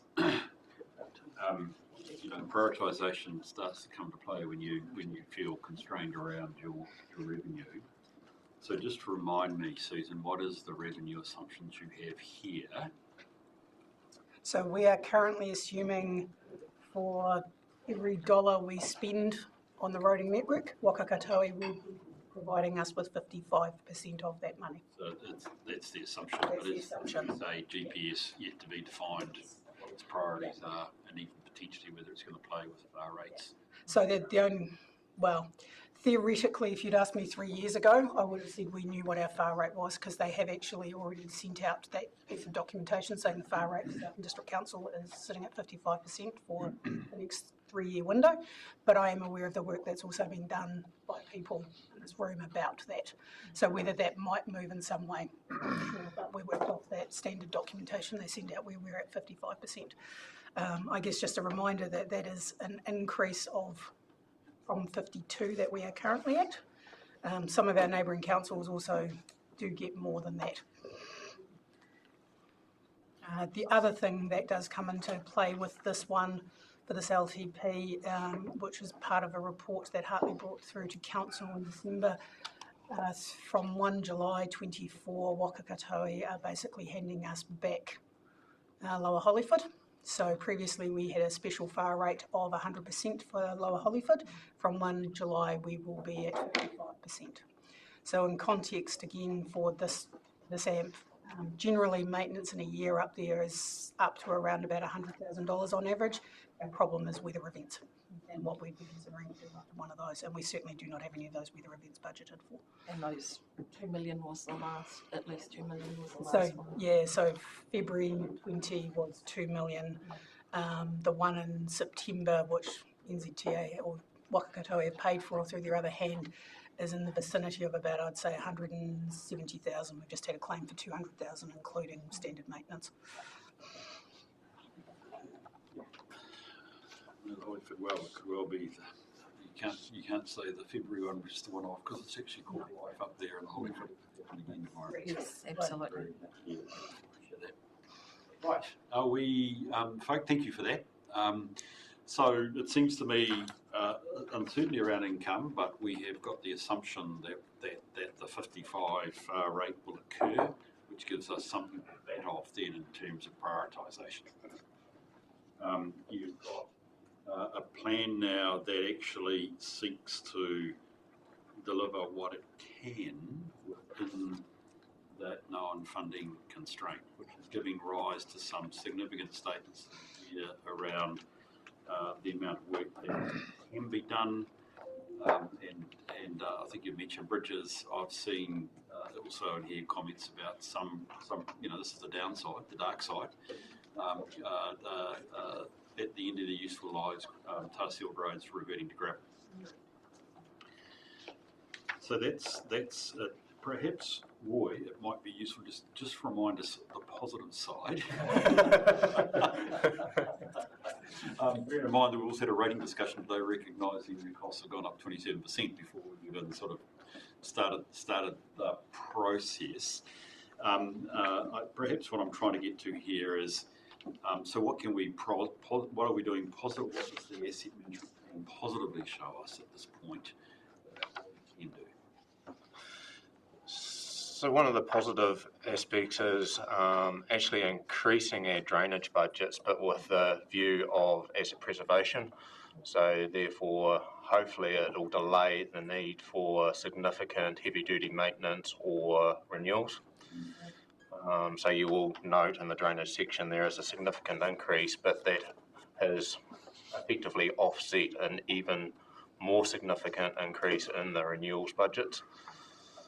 So that's, I suppose, a shift in our current activity management style to delay and preserve our existing infrastructure as long as we can effectively sweat it, dare I say. So there's always a but to a positive comment. I've got that. Okay, right. We've got questions from having the chance. Let's just Julie. Just talking about thinking about the drainage budget. I'm not quite sure why we take so much away. It would be, they dig great holes which create hazards on the side, or great chunks out of them, the side of the road, which would say a lot of garbage, a lot more material to go away, creates a road hazard. Are we actually rethinking the way we're doing things? to actually stop that need to have such a dig out? Typically, we don't dig out the road shoulders. During a renewal, we clean them, which often gives a appearance that they've been deepened, but we've actually only taken a skim of material away and all the vegetation on top. And also, from a perception point, well, a reality point, is typically when we're renewing, the roads get higher, which means the bottom of the inverts are lower in relation to the road surface. So we actually haven't taken a substantial amount of material out of the shoulder unless we need it for positive drainage. But from a routine maintenance activity, it's just a bare minimum scrape, and it's the vegetation that we're taking away that gives the perception that it's been lowered. Well, if I may, what else are we looking at that we can rethink the way we do things? Because the roadside spraying and that ongoing need that you're then scraping that stuff away when it's, at some stage. I've seen examples of where you can actually, it's like a mini grader or a mini mulcher sort of thing that goes along and puts the keeps the gravel or the material that's on the side of the road clear. So A, we would be saving on the spraying, but B, we would also be saving on keeping those flowing a lot better. When the grass comes, it's the encroachment on the grass on the sealed surface that actually creates the issue, and lots of, puts the water back on the road for longer than what it should be. Are we doing anything to actually look at those sort of options? Absolutely. Everything comes at a cost, but certainly our cheapest mechanism of clearing what we term high shoulder, which is your grass that's causing drainage issues, is just using a grader blade, quite simply. However, from an appearance point of view, it's messy. So whilst it's achieving the outcome of getting the water off the road surface from an aesthetics point of view and potentially mud on the road or detritus in the water channels, we've just got to be careful with those considerations. The sediment that flows off that freshly cleared stuff would also be of concern, something that we would need to consider from how effective that is at keeping it away from the watercourse. Can I make a comment now? Just to assist. You've also, it's not the road surface as well, it's the road pavement. So the drainage on the road is also about getting the water away from the pavement. That's part of the formation of the shoulder. So it's got to be low enough to get the water out of the pavement, because if you saturate. What angle you're talking about? There's a very specified angle for road drainage, and it's the same for the highways. But you've got the seal, then you've got your base course and sub-base and base course.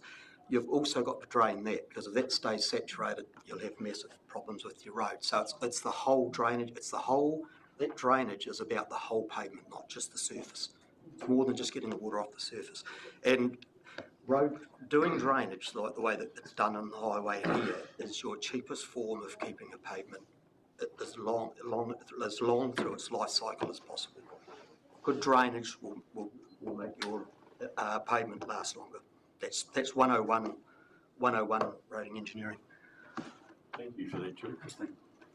I think, just a comment, I guess, around that Bow, and after this as well. Just note in this activity management plan, which I thought was very good, lots of detail. I haven't read it properly, but it talks about our previous activity plans talked about 70 years of pavement life before rehab, and Wakatahi's their requirement is all new pavements are for a 30-year design life, and our average for Southland is 40 years. So a bit misguided, thinking 70 years we're going to get out of it. How has that been factored into our budget ahead, given this information, or they may have always been factoring on the 40 years? Very good question. So effectively, the 40 years has come from, we do not have a complete data set of rehabilitated roads because we haven't gone through a full life cycle of the assets on the entire district. So potentially the roads that have been rehabilitated have either prematurely failed for whatever reason, whether it was the material source or construction techniques, or never been designed appropriately. So therefore, that 40 years is the actual achieved based on the limited data set, which I think, don't quote me exactly, but it's in the realms of we've only rehabilitated something like 20% of the sealed network. So the time we go through the sites that have achieved beyond 40 years, that average could get us up closer to the 70-year design mark. The NZTA 30-year design life's a more interesting one, which is a wee bit harder to explain, but effectively what we do is design off equivalent standard axles with a growth factor. So we work out our traffic volumes, our expected growth in the area. Obviously the heavy vehicle movements have a big impact on our pavement designs, which is why we work in what we call equivalent standard axles, rather than just the number of cars or trucks, etc. So we are designing to, I suppose, our known traffic and our expected growth, but from a NZTA economic evaluation manual perspective, the 30-year thing is a wee bit questionable. It's not a reduced quality from what that one could read through the 30 years compared with what we hope was 70 years. So just my second question was just around the suggestion of 2 new positions. One is a road and corridor coordinator, which talk about being self-funding, and carrying out the functions of traffic management coordinator, which is responding to some of the questions that have come before us. Are the key accountabilities that are listed under this and the other aggregates manager position, which is not likely to be self-funding, are they not being attended to now? So no one's doing those roles now. Is that what was saying? In terms of the road and corridor process, yes, we do have people that are doing some of that work. They're trying to do that on top of the workload that they've got, for example, but we also know that there's a lot more of that work coming about with the legislation changes, with the work that our community boards are trying to do around, so it's around the traffic management planning and that, and we've had concerns raised with us about the need to, because externally there's limited people available to do that work as well. So the idea was that we would do a little bit more of that potentially in-house, and so and to do those assessments and make sure that bounce is going, that checking is going well. So I don't know if you wanted to add anything. I think that sums it up pretty much. I see that traffic manager being responsive to what's occurring, and for the aggregates manager, aggregates manager, that's not work that's been done now, or is that the same thing, that staff are doing it? But I'm going to say there's a very big program around needing to look at and establish where to get aggregate from the best and make those efficiencies. We sort of talked in some of the workshops about that. We don't have anybody working from a strategic. We've got Hartley, obviously, from a strategic perspective, myself, but we don't have a resource that's able to focus on identifying and following that program through, so that we can get more efficiencies. What we're hoping to also do is get efficiencies in terms of if you can collect aggregate from here and work with that aggregate for that particular location, because that's where we're working at the moment. That goes out to our contractors. They source the aggregate and put it into the contract price, and there have been discussions around the room about potentially going past other sites that maybe could have provided the aggregate instead. So just understanding the different types of aggregate as well is quite important. So that was. This is the response to the discussions we've had around the gravel. Correct. There's gravel in some places that we've used and that's not being done at the moment. So that's the aim of this position. Correct. Thank you. Thank you. Matt, I think you've got a question. Thanks, team. I guess following on from just what Christine was saying, I just had noted in the table of key issues and problems, there is comment of the changing climate and the Regional Climate Change Working Group that is the council's working together on that.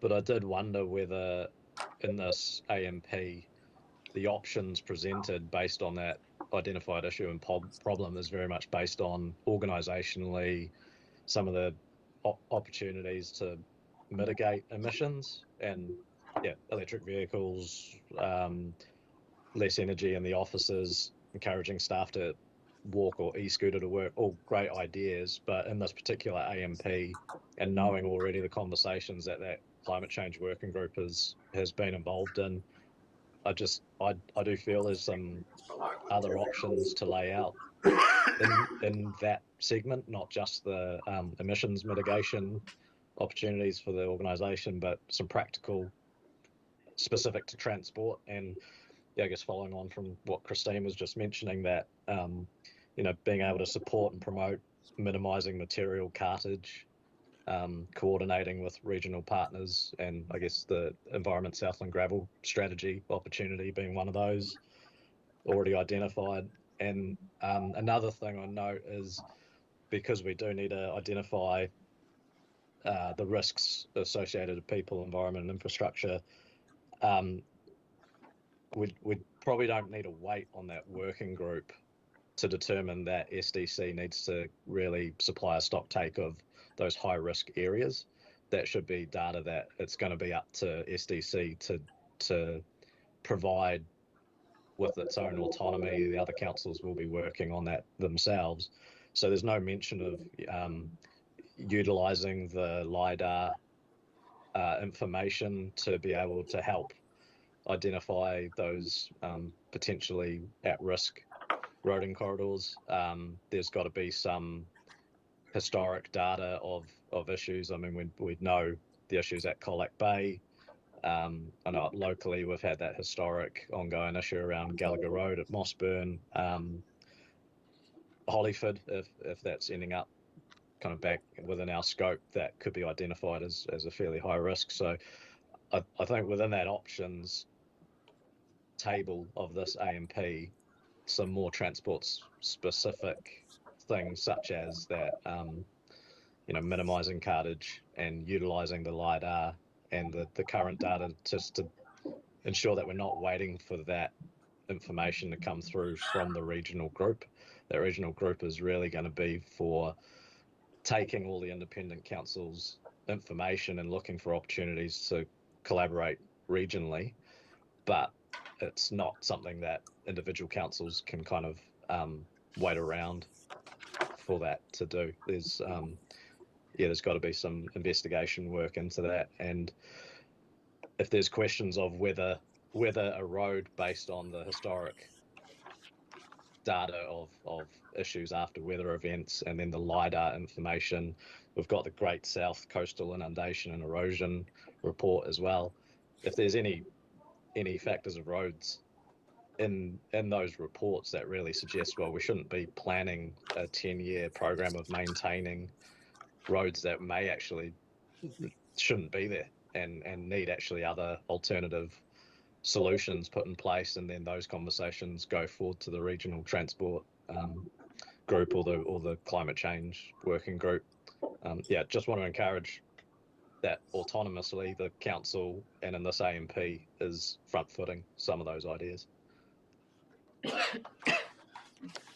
I acknowledge your points there, Councillor Wilson. Certainly we're at the start of our journey in regards to climate change response or carbon emissions. I think we have certainly acknowledged the issues and working towards some potential options or solutions which have been detailed to some degree in the current activity management plan compared to where we were 3 years ago. A couple of examples of that is primarily because the activity management plan is focused on maintaining and renewing assets to maintain existing levels of service. It's that I guess the carbon or social costs associated with lack of funding, if we end up shutting bridges, for argument's sake, not only the additional travel time but the carbon effect. So that's in quite good detail through the activity management plan. Some sort of simpler examples are drainage renewals, where we look to upspec and upsize our culverts when we replace them. What else? Embedded carbon, so when we're doing footpath contracts or bridge contracts or whatever, looking at the material types we're using and even putting it into some of our capital works tenders, so the putting a wee bit of onus back on our suppliers and contractors around, I suppose, broader outcomes and benefits to council that they can offer. But I guess largely, as I've already said, the focus of the activity management plan was to provide the existing levels of service as affordable as we can, while acknowledging where we can opportunities to have improved catchments and understanding of weather events and response plans and the effect of carbon. And just maybe to add a little bit to that, of course, we don't need to rely upon, we don't need to wait, like you say, even though this is a point in time, we'll always be evolving in that space. So other examples around even using product like, crushed glass and those types of things, which might solve other problems.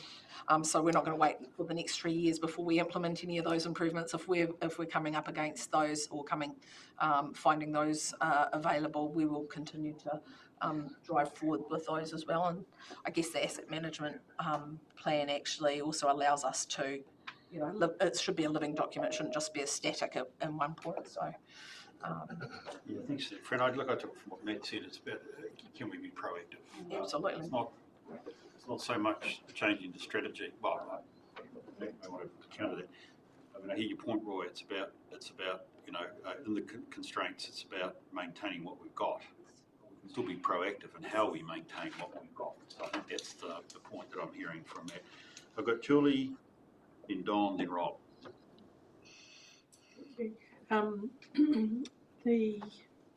Looking a bit further ahead at we've got another matrix which is going to tell us where we should revert sealed roads to gravel, which I know that you've got on page 123 that there's minimal adverse concerns or views for the matrix.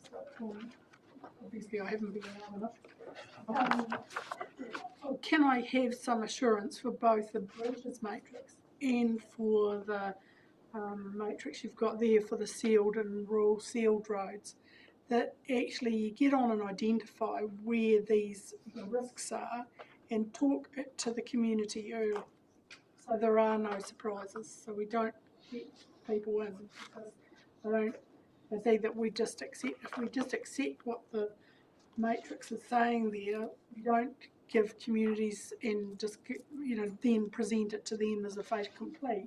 We don't give them the opportunity to think differently about how they might see a resolution to some of the issues that are coming up. So can I just get that in there somewhere to our communities earlier in the piece for bridge closures or bridges that are at risk, probably is a more, you don't want to wait till they're ready to close, but also those rural roads that you've obviously identified. There's quite a number of length of them that could, would be at risk of going back to being unsealed, because people would see that as a real disadvantage to have the sealed road go back to unsealed. Understand and hear the point about community. As you'll be aware,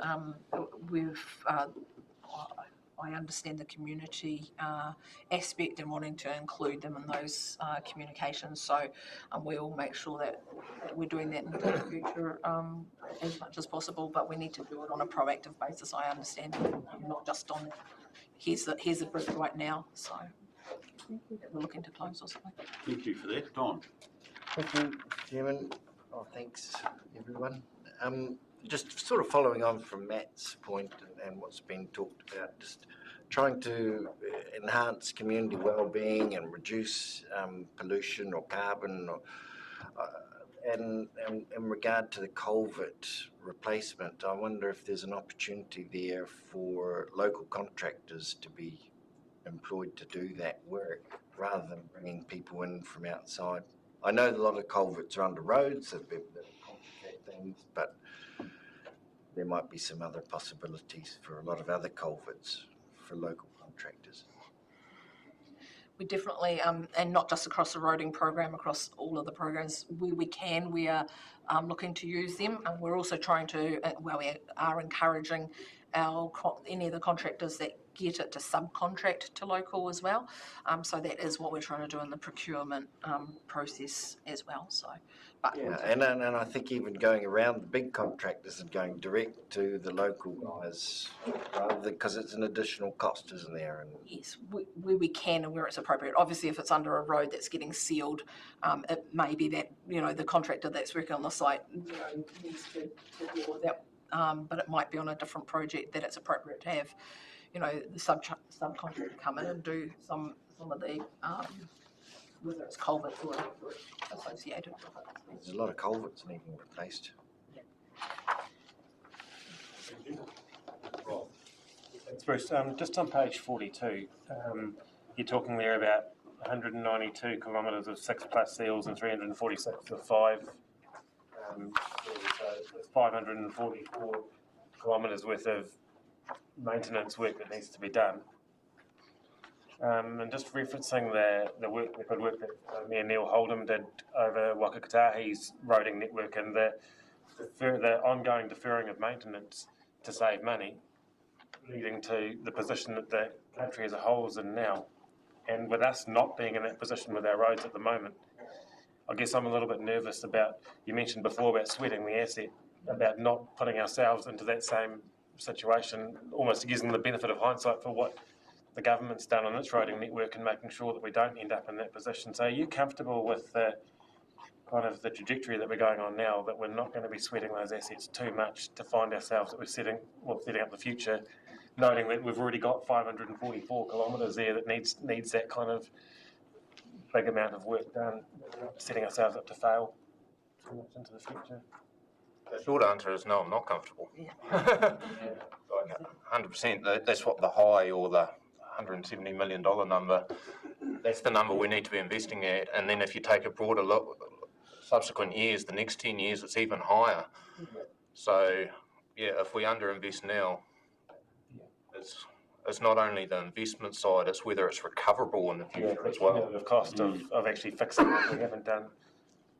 That's suboptimal maintenance as well. You can, do a little bit less heavy metaling, but over time, and you'll get away with that for a year or two. But I know from the experience up in Kaipara District Council, when they did that for too long, all of a sudden, the base, paying so much to repair it that, central government actually had to step in and actually help with that. So you've got to be careful in that situation, I guess. I just wonder if I could follow up your question then, Rob, because you pointed to the graph, the numbers, but the graph on page 42 of the Asset Management Plan 106 of our agenda, which is that big bow wave. You can't take your eyes off those early years. Well, can you just give me a wee bit of, because I think it actually probably follows on. Therefore, the investment versus impact chart on page 47 of the 111 of our agenda. Can you just explain to me what that's showing? Just make certain I've got it clear in my head. I think this is part of the challenge, if I've got it correct. So effectively, historically, we've had a wee bit of a strategy of the 80-20 principle, or only doing renewals on our collector roads, which effectively from a 80-20 principle nearly aligns. So if we continue down that strategy on only renewing or rehabilitating our collector sealed roads when they're due, that would be the green line if people are looking at it.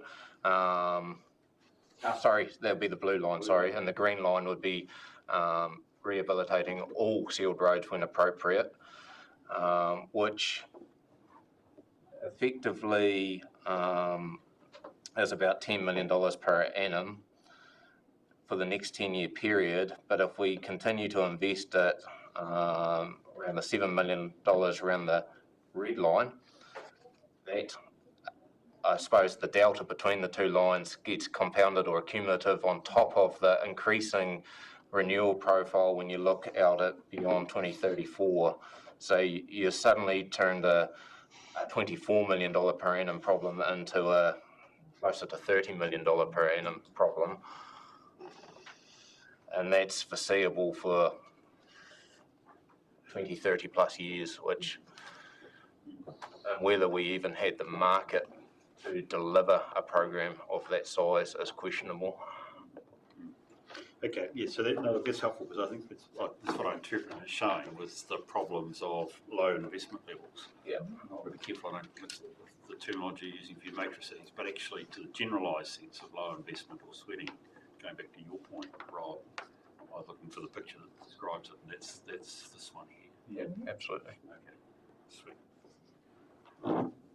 Okay, folk, I'm sorry, yes, Derek? I just want to make the point that I think it's sad that, years ago they built all these roads and now we can't even afford to maintain them. So what I'd like to see is, I'm encouraged to see that there's going to be some trying to drive efficiency and roading maintenance, but I'd like to see a real breakdown of what it costs to do a road, because I suspect a lot of the roading budget goes in admin. That'd be correct? Well, there's certainly an element of it, but I wouldn't call it a lot, no. I'd like to see some sort of breakdown when you're doing a roading contract, what it actually costs and what is justification for a 27% increase. No, we can provide that information. Any other questions, Paul? Oh, a couple of things. So I'm dodging around a bit. On page 147, we're talking about new subdivisions and the lighting and what the specifications are in those situations. I'm just wondering if we should include in there that onus of that should be on the developer. Is that 147 of the end? Page 147 of the agenda as such. And then another one, I see there's mention made a few times of the 241 underpasses. Are we expecting some future costs to come out of them? I'll answer the stock underpass one first. So effectively, I think it was sometime in the early 90s, no? There was a deed of grant type setup imposed, which effectively means that the underpass is the ownership of the occupier, and there's maintenance agreements, etc., and liability clauses. But there is a number of those 241 that we don't have such agreements on. So I don't believe that's been exactly quantified, but there's certainly a risk at the end of life of some of those assets, that particularly if there's been a change of ownership, that we do not hold records. And just another thing, signs. There's a lot of vandalism and cost, but does that actually go on the on our contractors rather than direct to council? Or, I mean, if you read the South Roads reports every week they're fixing signs that are vandalised. And I'm just wondering how much of a cost that is to us, and should we be thinking of perhaps some measures to try, whether it's cameras or what, to try and keep it home occasionally. Ultimately, it's coming at a cost to the ratepayer. Yeah. And we've tried to do some campaigns around, media campaigns around, this is actually costing from your pocket. Maybe not everybody's, because those people that are running around might be not paying rates. But, you know, ultimately it's coming out of someone's pocket. So, you know, we've done the best we can in terms of media. I don't know if we could do any more, but we've definitely had some campaigns around that. And continuing to do that, I think, is important, because it is costing us a lot, or a lot more than it should. You know, it shouldn't be deliberate. I mean, some of the, it may be vandalism, some might have been a car accident or something that's actually created that, and, you know, not all of it might be vandalism. We assume that quite a bit of it is, because often it's the same roads and same days of the week. It seems to be about 5 or 6 on the same road, you know what I mean, like in the same area. It's like they've driven down and deliberately taken it down. So, but trying to figure out which ones they're going to target is the difficult thing, with trying to identify who's the party doing it, I guess.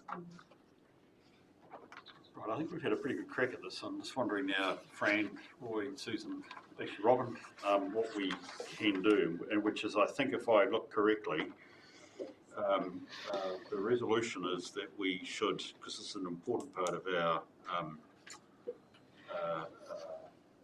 supporting documentation, is that we should endorse and recommend to council the, and we're going to have to change it, but the roading asset management plan. Just for the clarity of the meeting, in doing that, what does that mean in terms of our settings for the LTP? I mean, what is the actual strategy that's recommended then as a result? I want clarity around that, just for everybody's sake. Sorry, I probably missed that. The asset management plan ultimately is based on, as you said, a set of assumptions. Yep. Correct. Which is going to deliver a level. I just want some clear words around what that level ultimately is, because it's not everything. Correct. Correct. So what is the less than what we'd like, obviously? The ratepayer is going to ask this question. Yeah. I'm just trying to think of the wording that Hartley and I discussed about 10 days ago as we were trying to put this down. So certainly in terms of bridges, it's to continue as we currently are, which is to replace them on the basis of the matrix as they come up from the expectation that within a 10-year window they will have all cycled through, the ones that are currently due. For the remainder of the network... I'll just jump in there. The purpose of the matrix, just for clarity on the bridging, is for prioritisation, not rationalisation. So, well, I think I took that right from what Susan said, that actually you've got a 10-year program. Yeah. Correct. To cycle through the whole lot, you have to work out which you do first, which I think is your point, the value of the matrix. Yeah, because it can be interpreted in two different. Yeah. Okay, thank you. So, yep, in the program. That's the high. Michael Bridges. The medium is... These won't have a piece of paper that I handed her. I'm comfortable around the bridges. Keep going, though. Yeah, no, I'm just trying to... Give us a sense of the rating, please. Right. I'm trying to find the right words as the activity manager provided me.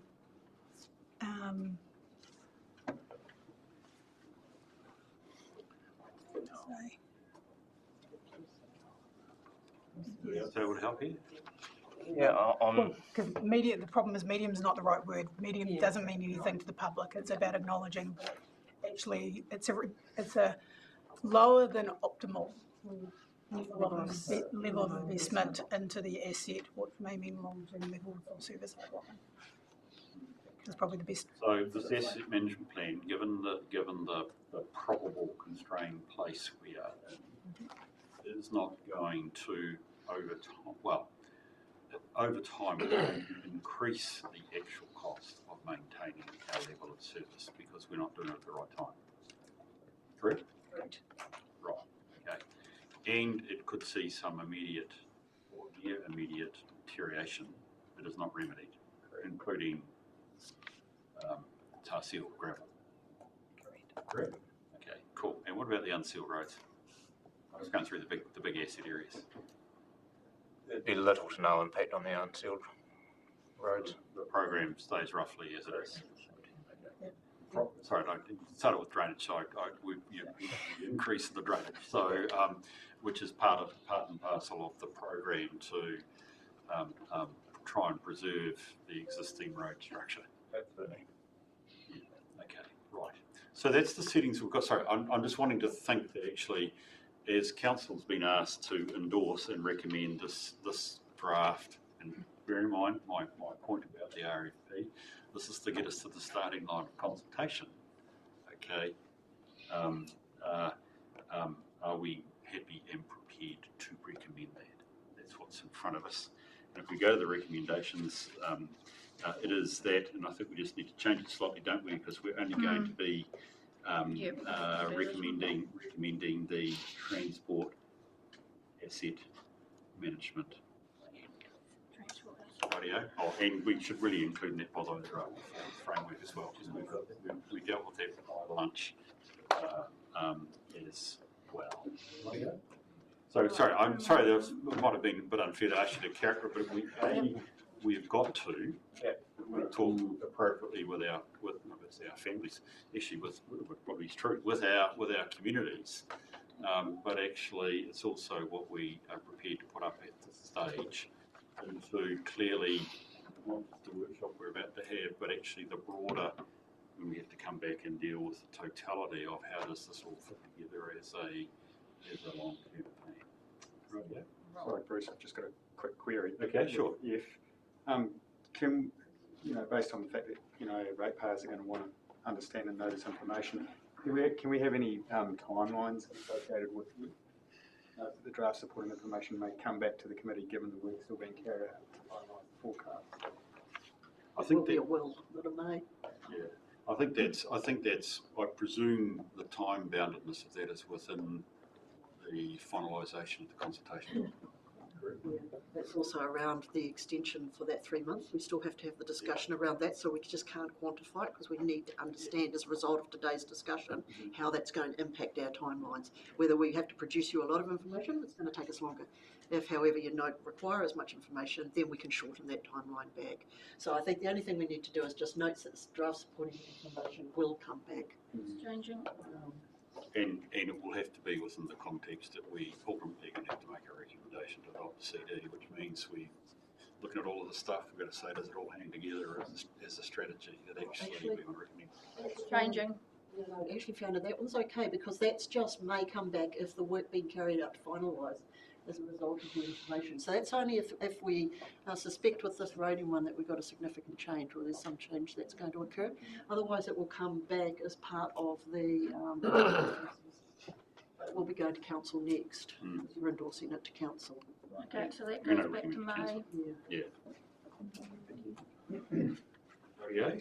Any other? Sorry, Rob. Yeah, just a question, Bruce, around, and Cameron's already touched on this today with the GPS and potentially the 100 million. If, depending on the timing of that, and we've been in this position before where it fundamentally changed what we were doing twice, how does that fit into this whole process in terms of timing and also consultation? Because we're going out to the community saying this is what we want to do, pick A, B or C, but all of that is actually encompassed by what Wellington's going to say around what we can and can't do as well. So how does that actually fit into the overarching?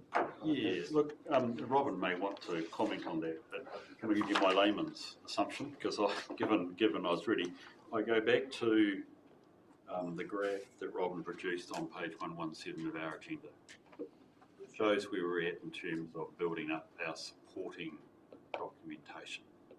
Okay, so we need to have all the supporting documentation be able to provide to the community when they consider the consultation document. The challenge for us is actually it's difficult to, and let's face it, the consultation document is the equivalent of having a draft long-term plan in place. And it's really the long-term plan that counts. The CD is just the basis on which we'll talk to the community. In some sense, it's difficult to be totally firm on anything until we see the long-term plan, the draft long-term plan and how that fits. So that's why I was saying I think we're trying to use this to get us to the starting line, but there clearly has to be, and you've got it well stop here, Robin. Documents to be endorsed at a future committee meeting, but it's going to be in light of any of the incoming information we have at that point. We've got to make a decision. I mean, that's the problem, is that even if we go out 3 months, we still will be making an imperfect decision. We're doing it at a point in time, aren't we? It's only ever going to be at a point in time.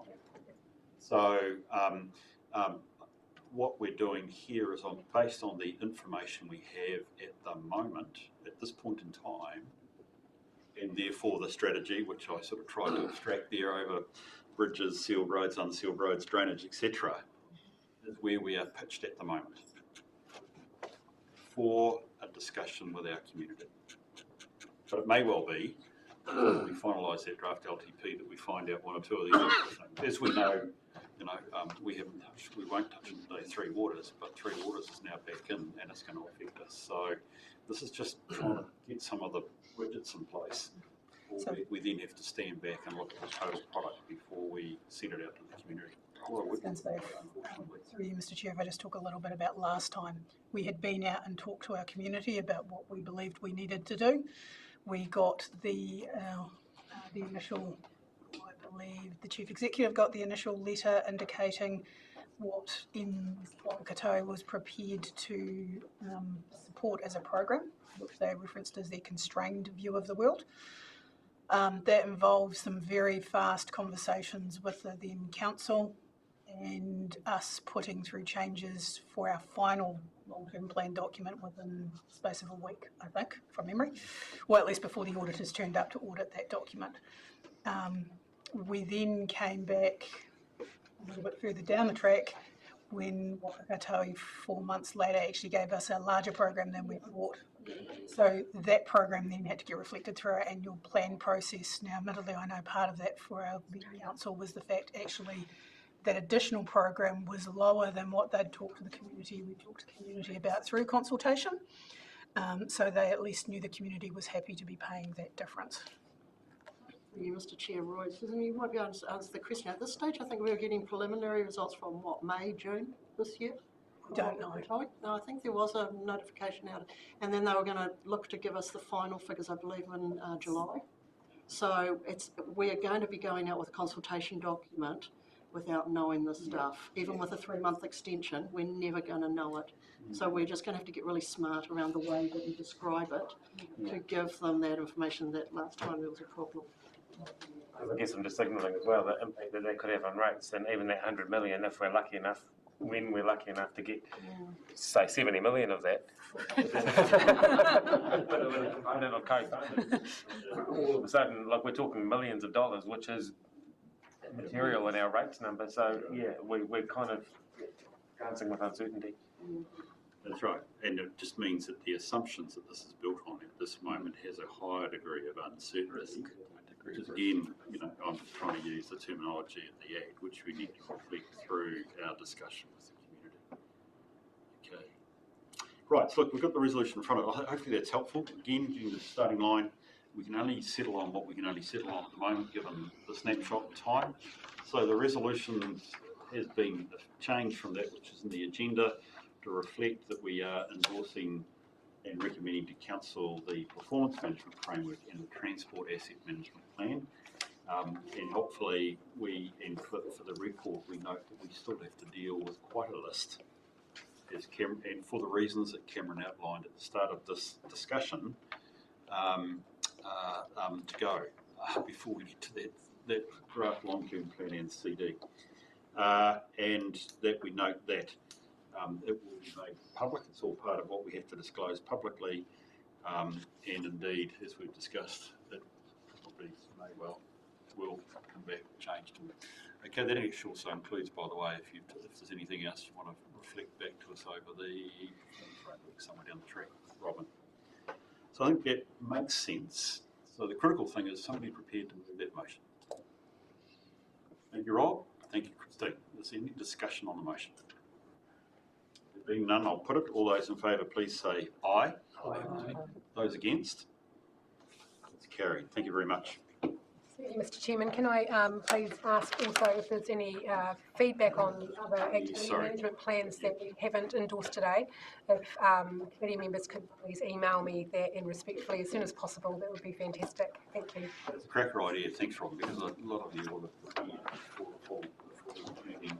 So if you've got those comments, can I encourage you to send them to Ron? Good idea, don't lose your thoughts. Right, with that, folk, I think I've got to the end of my agenda. Yeah. Have I? Brilliant. Rightio. So I can declare the meeting closed. I'll send you those details. Take a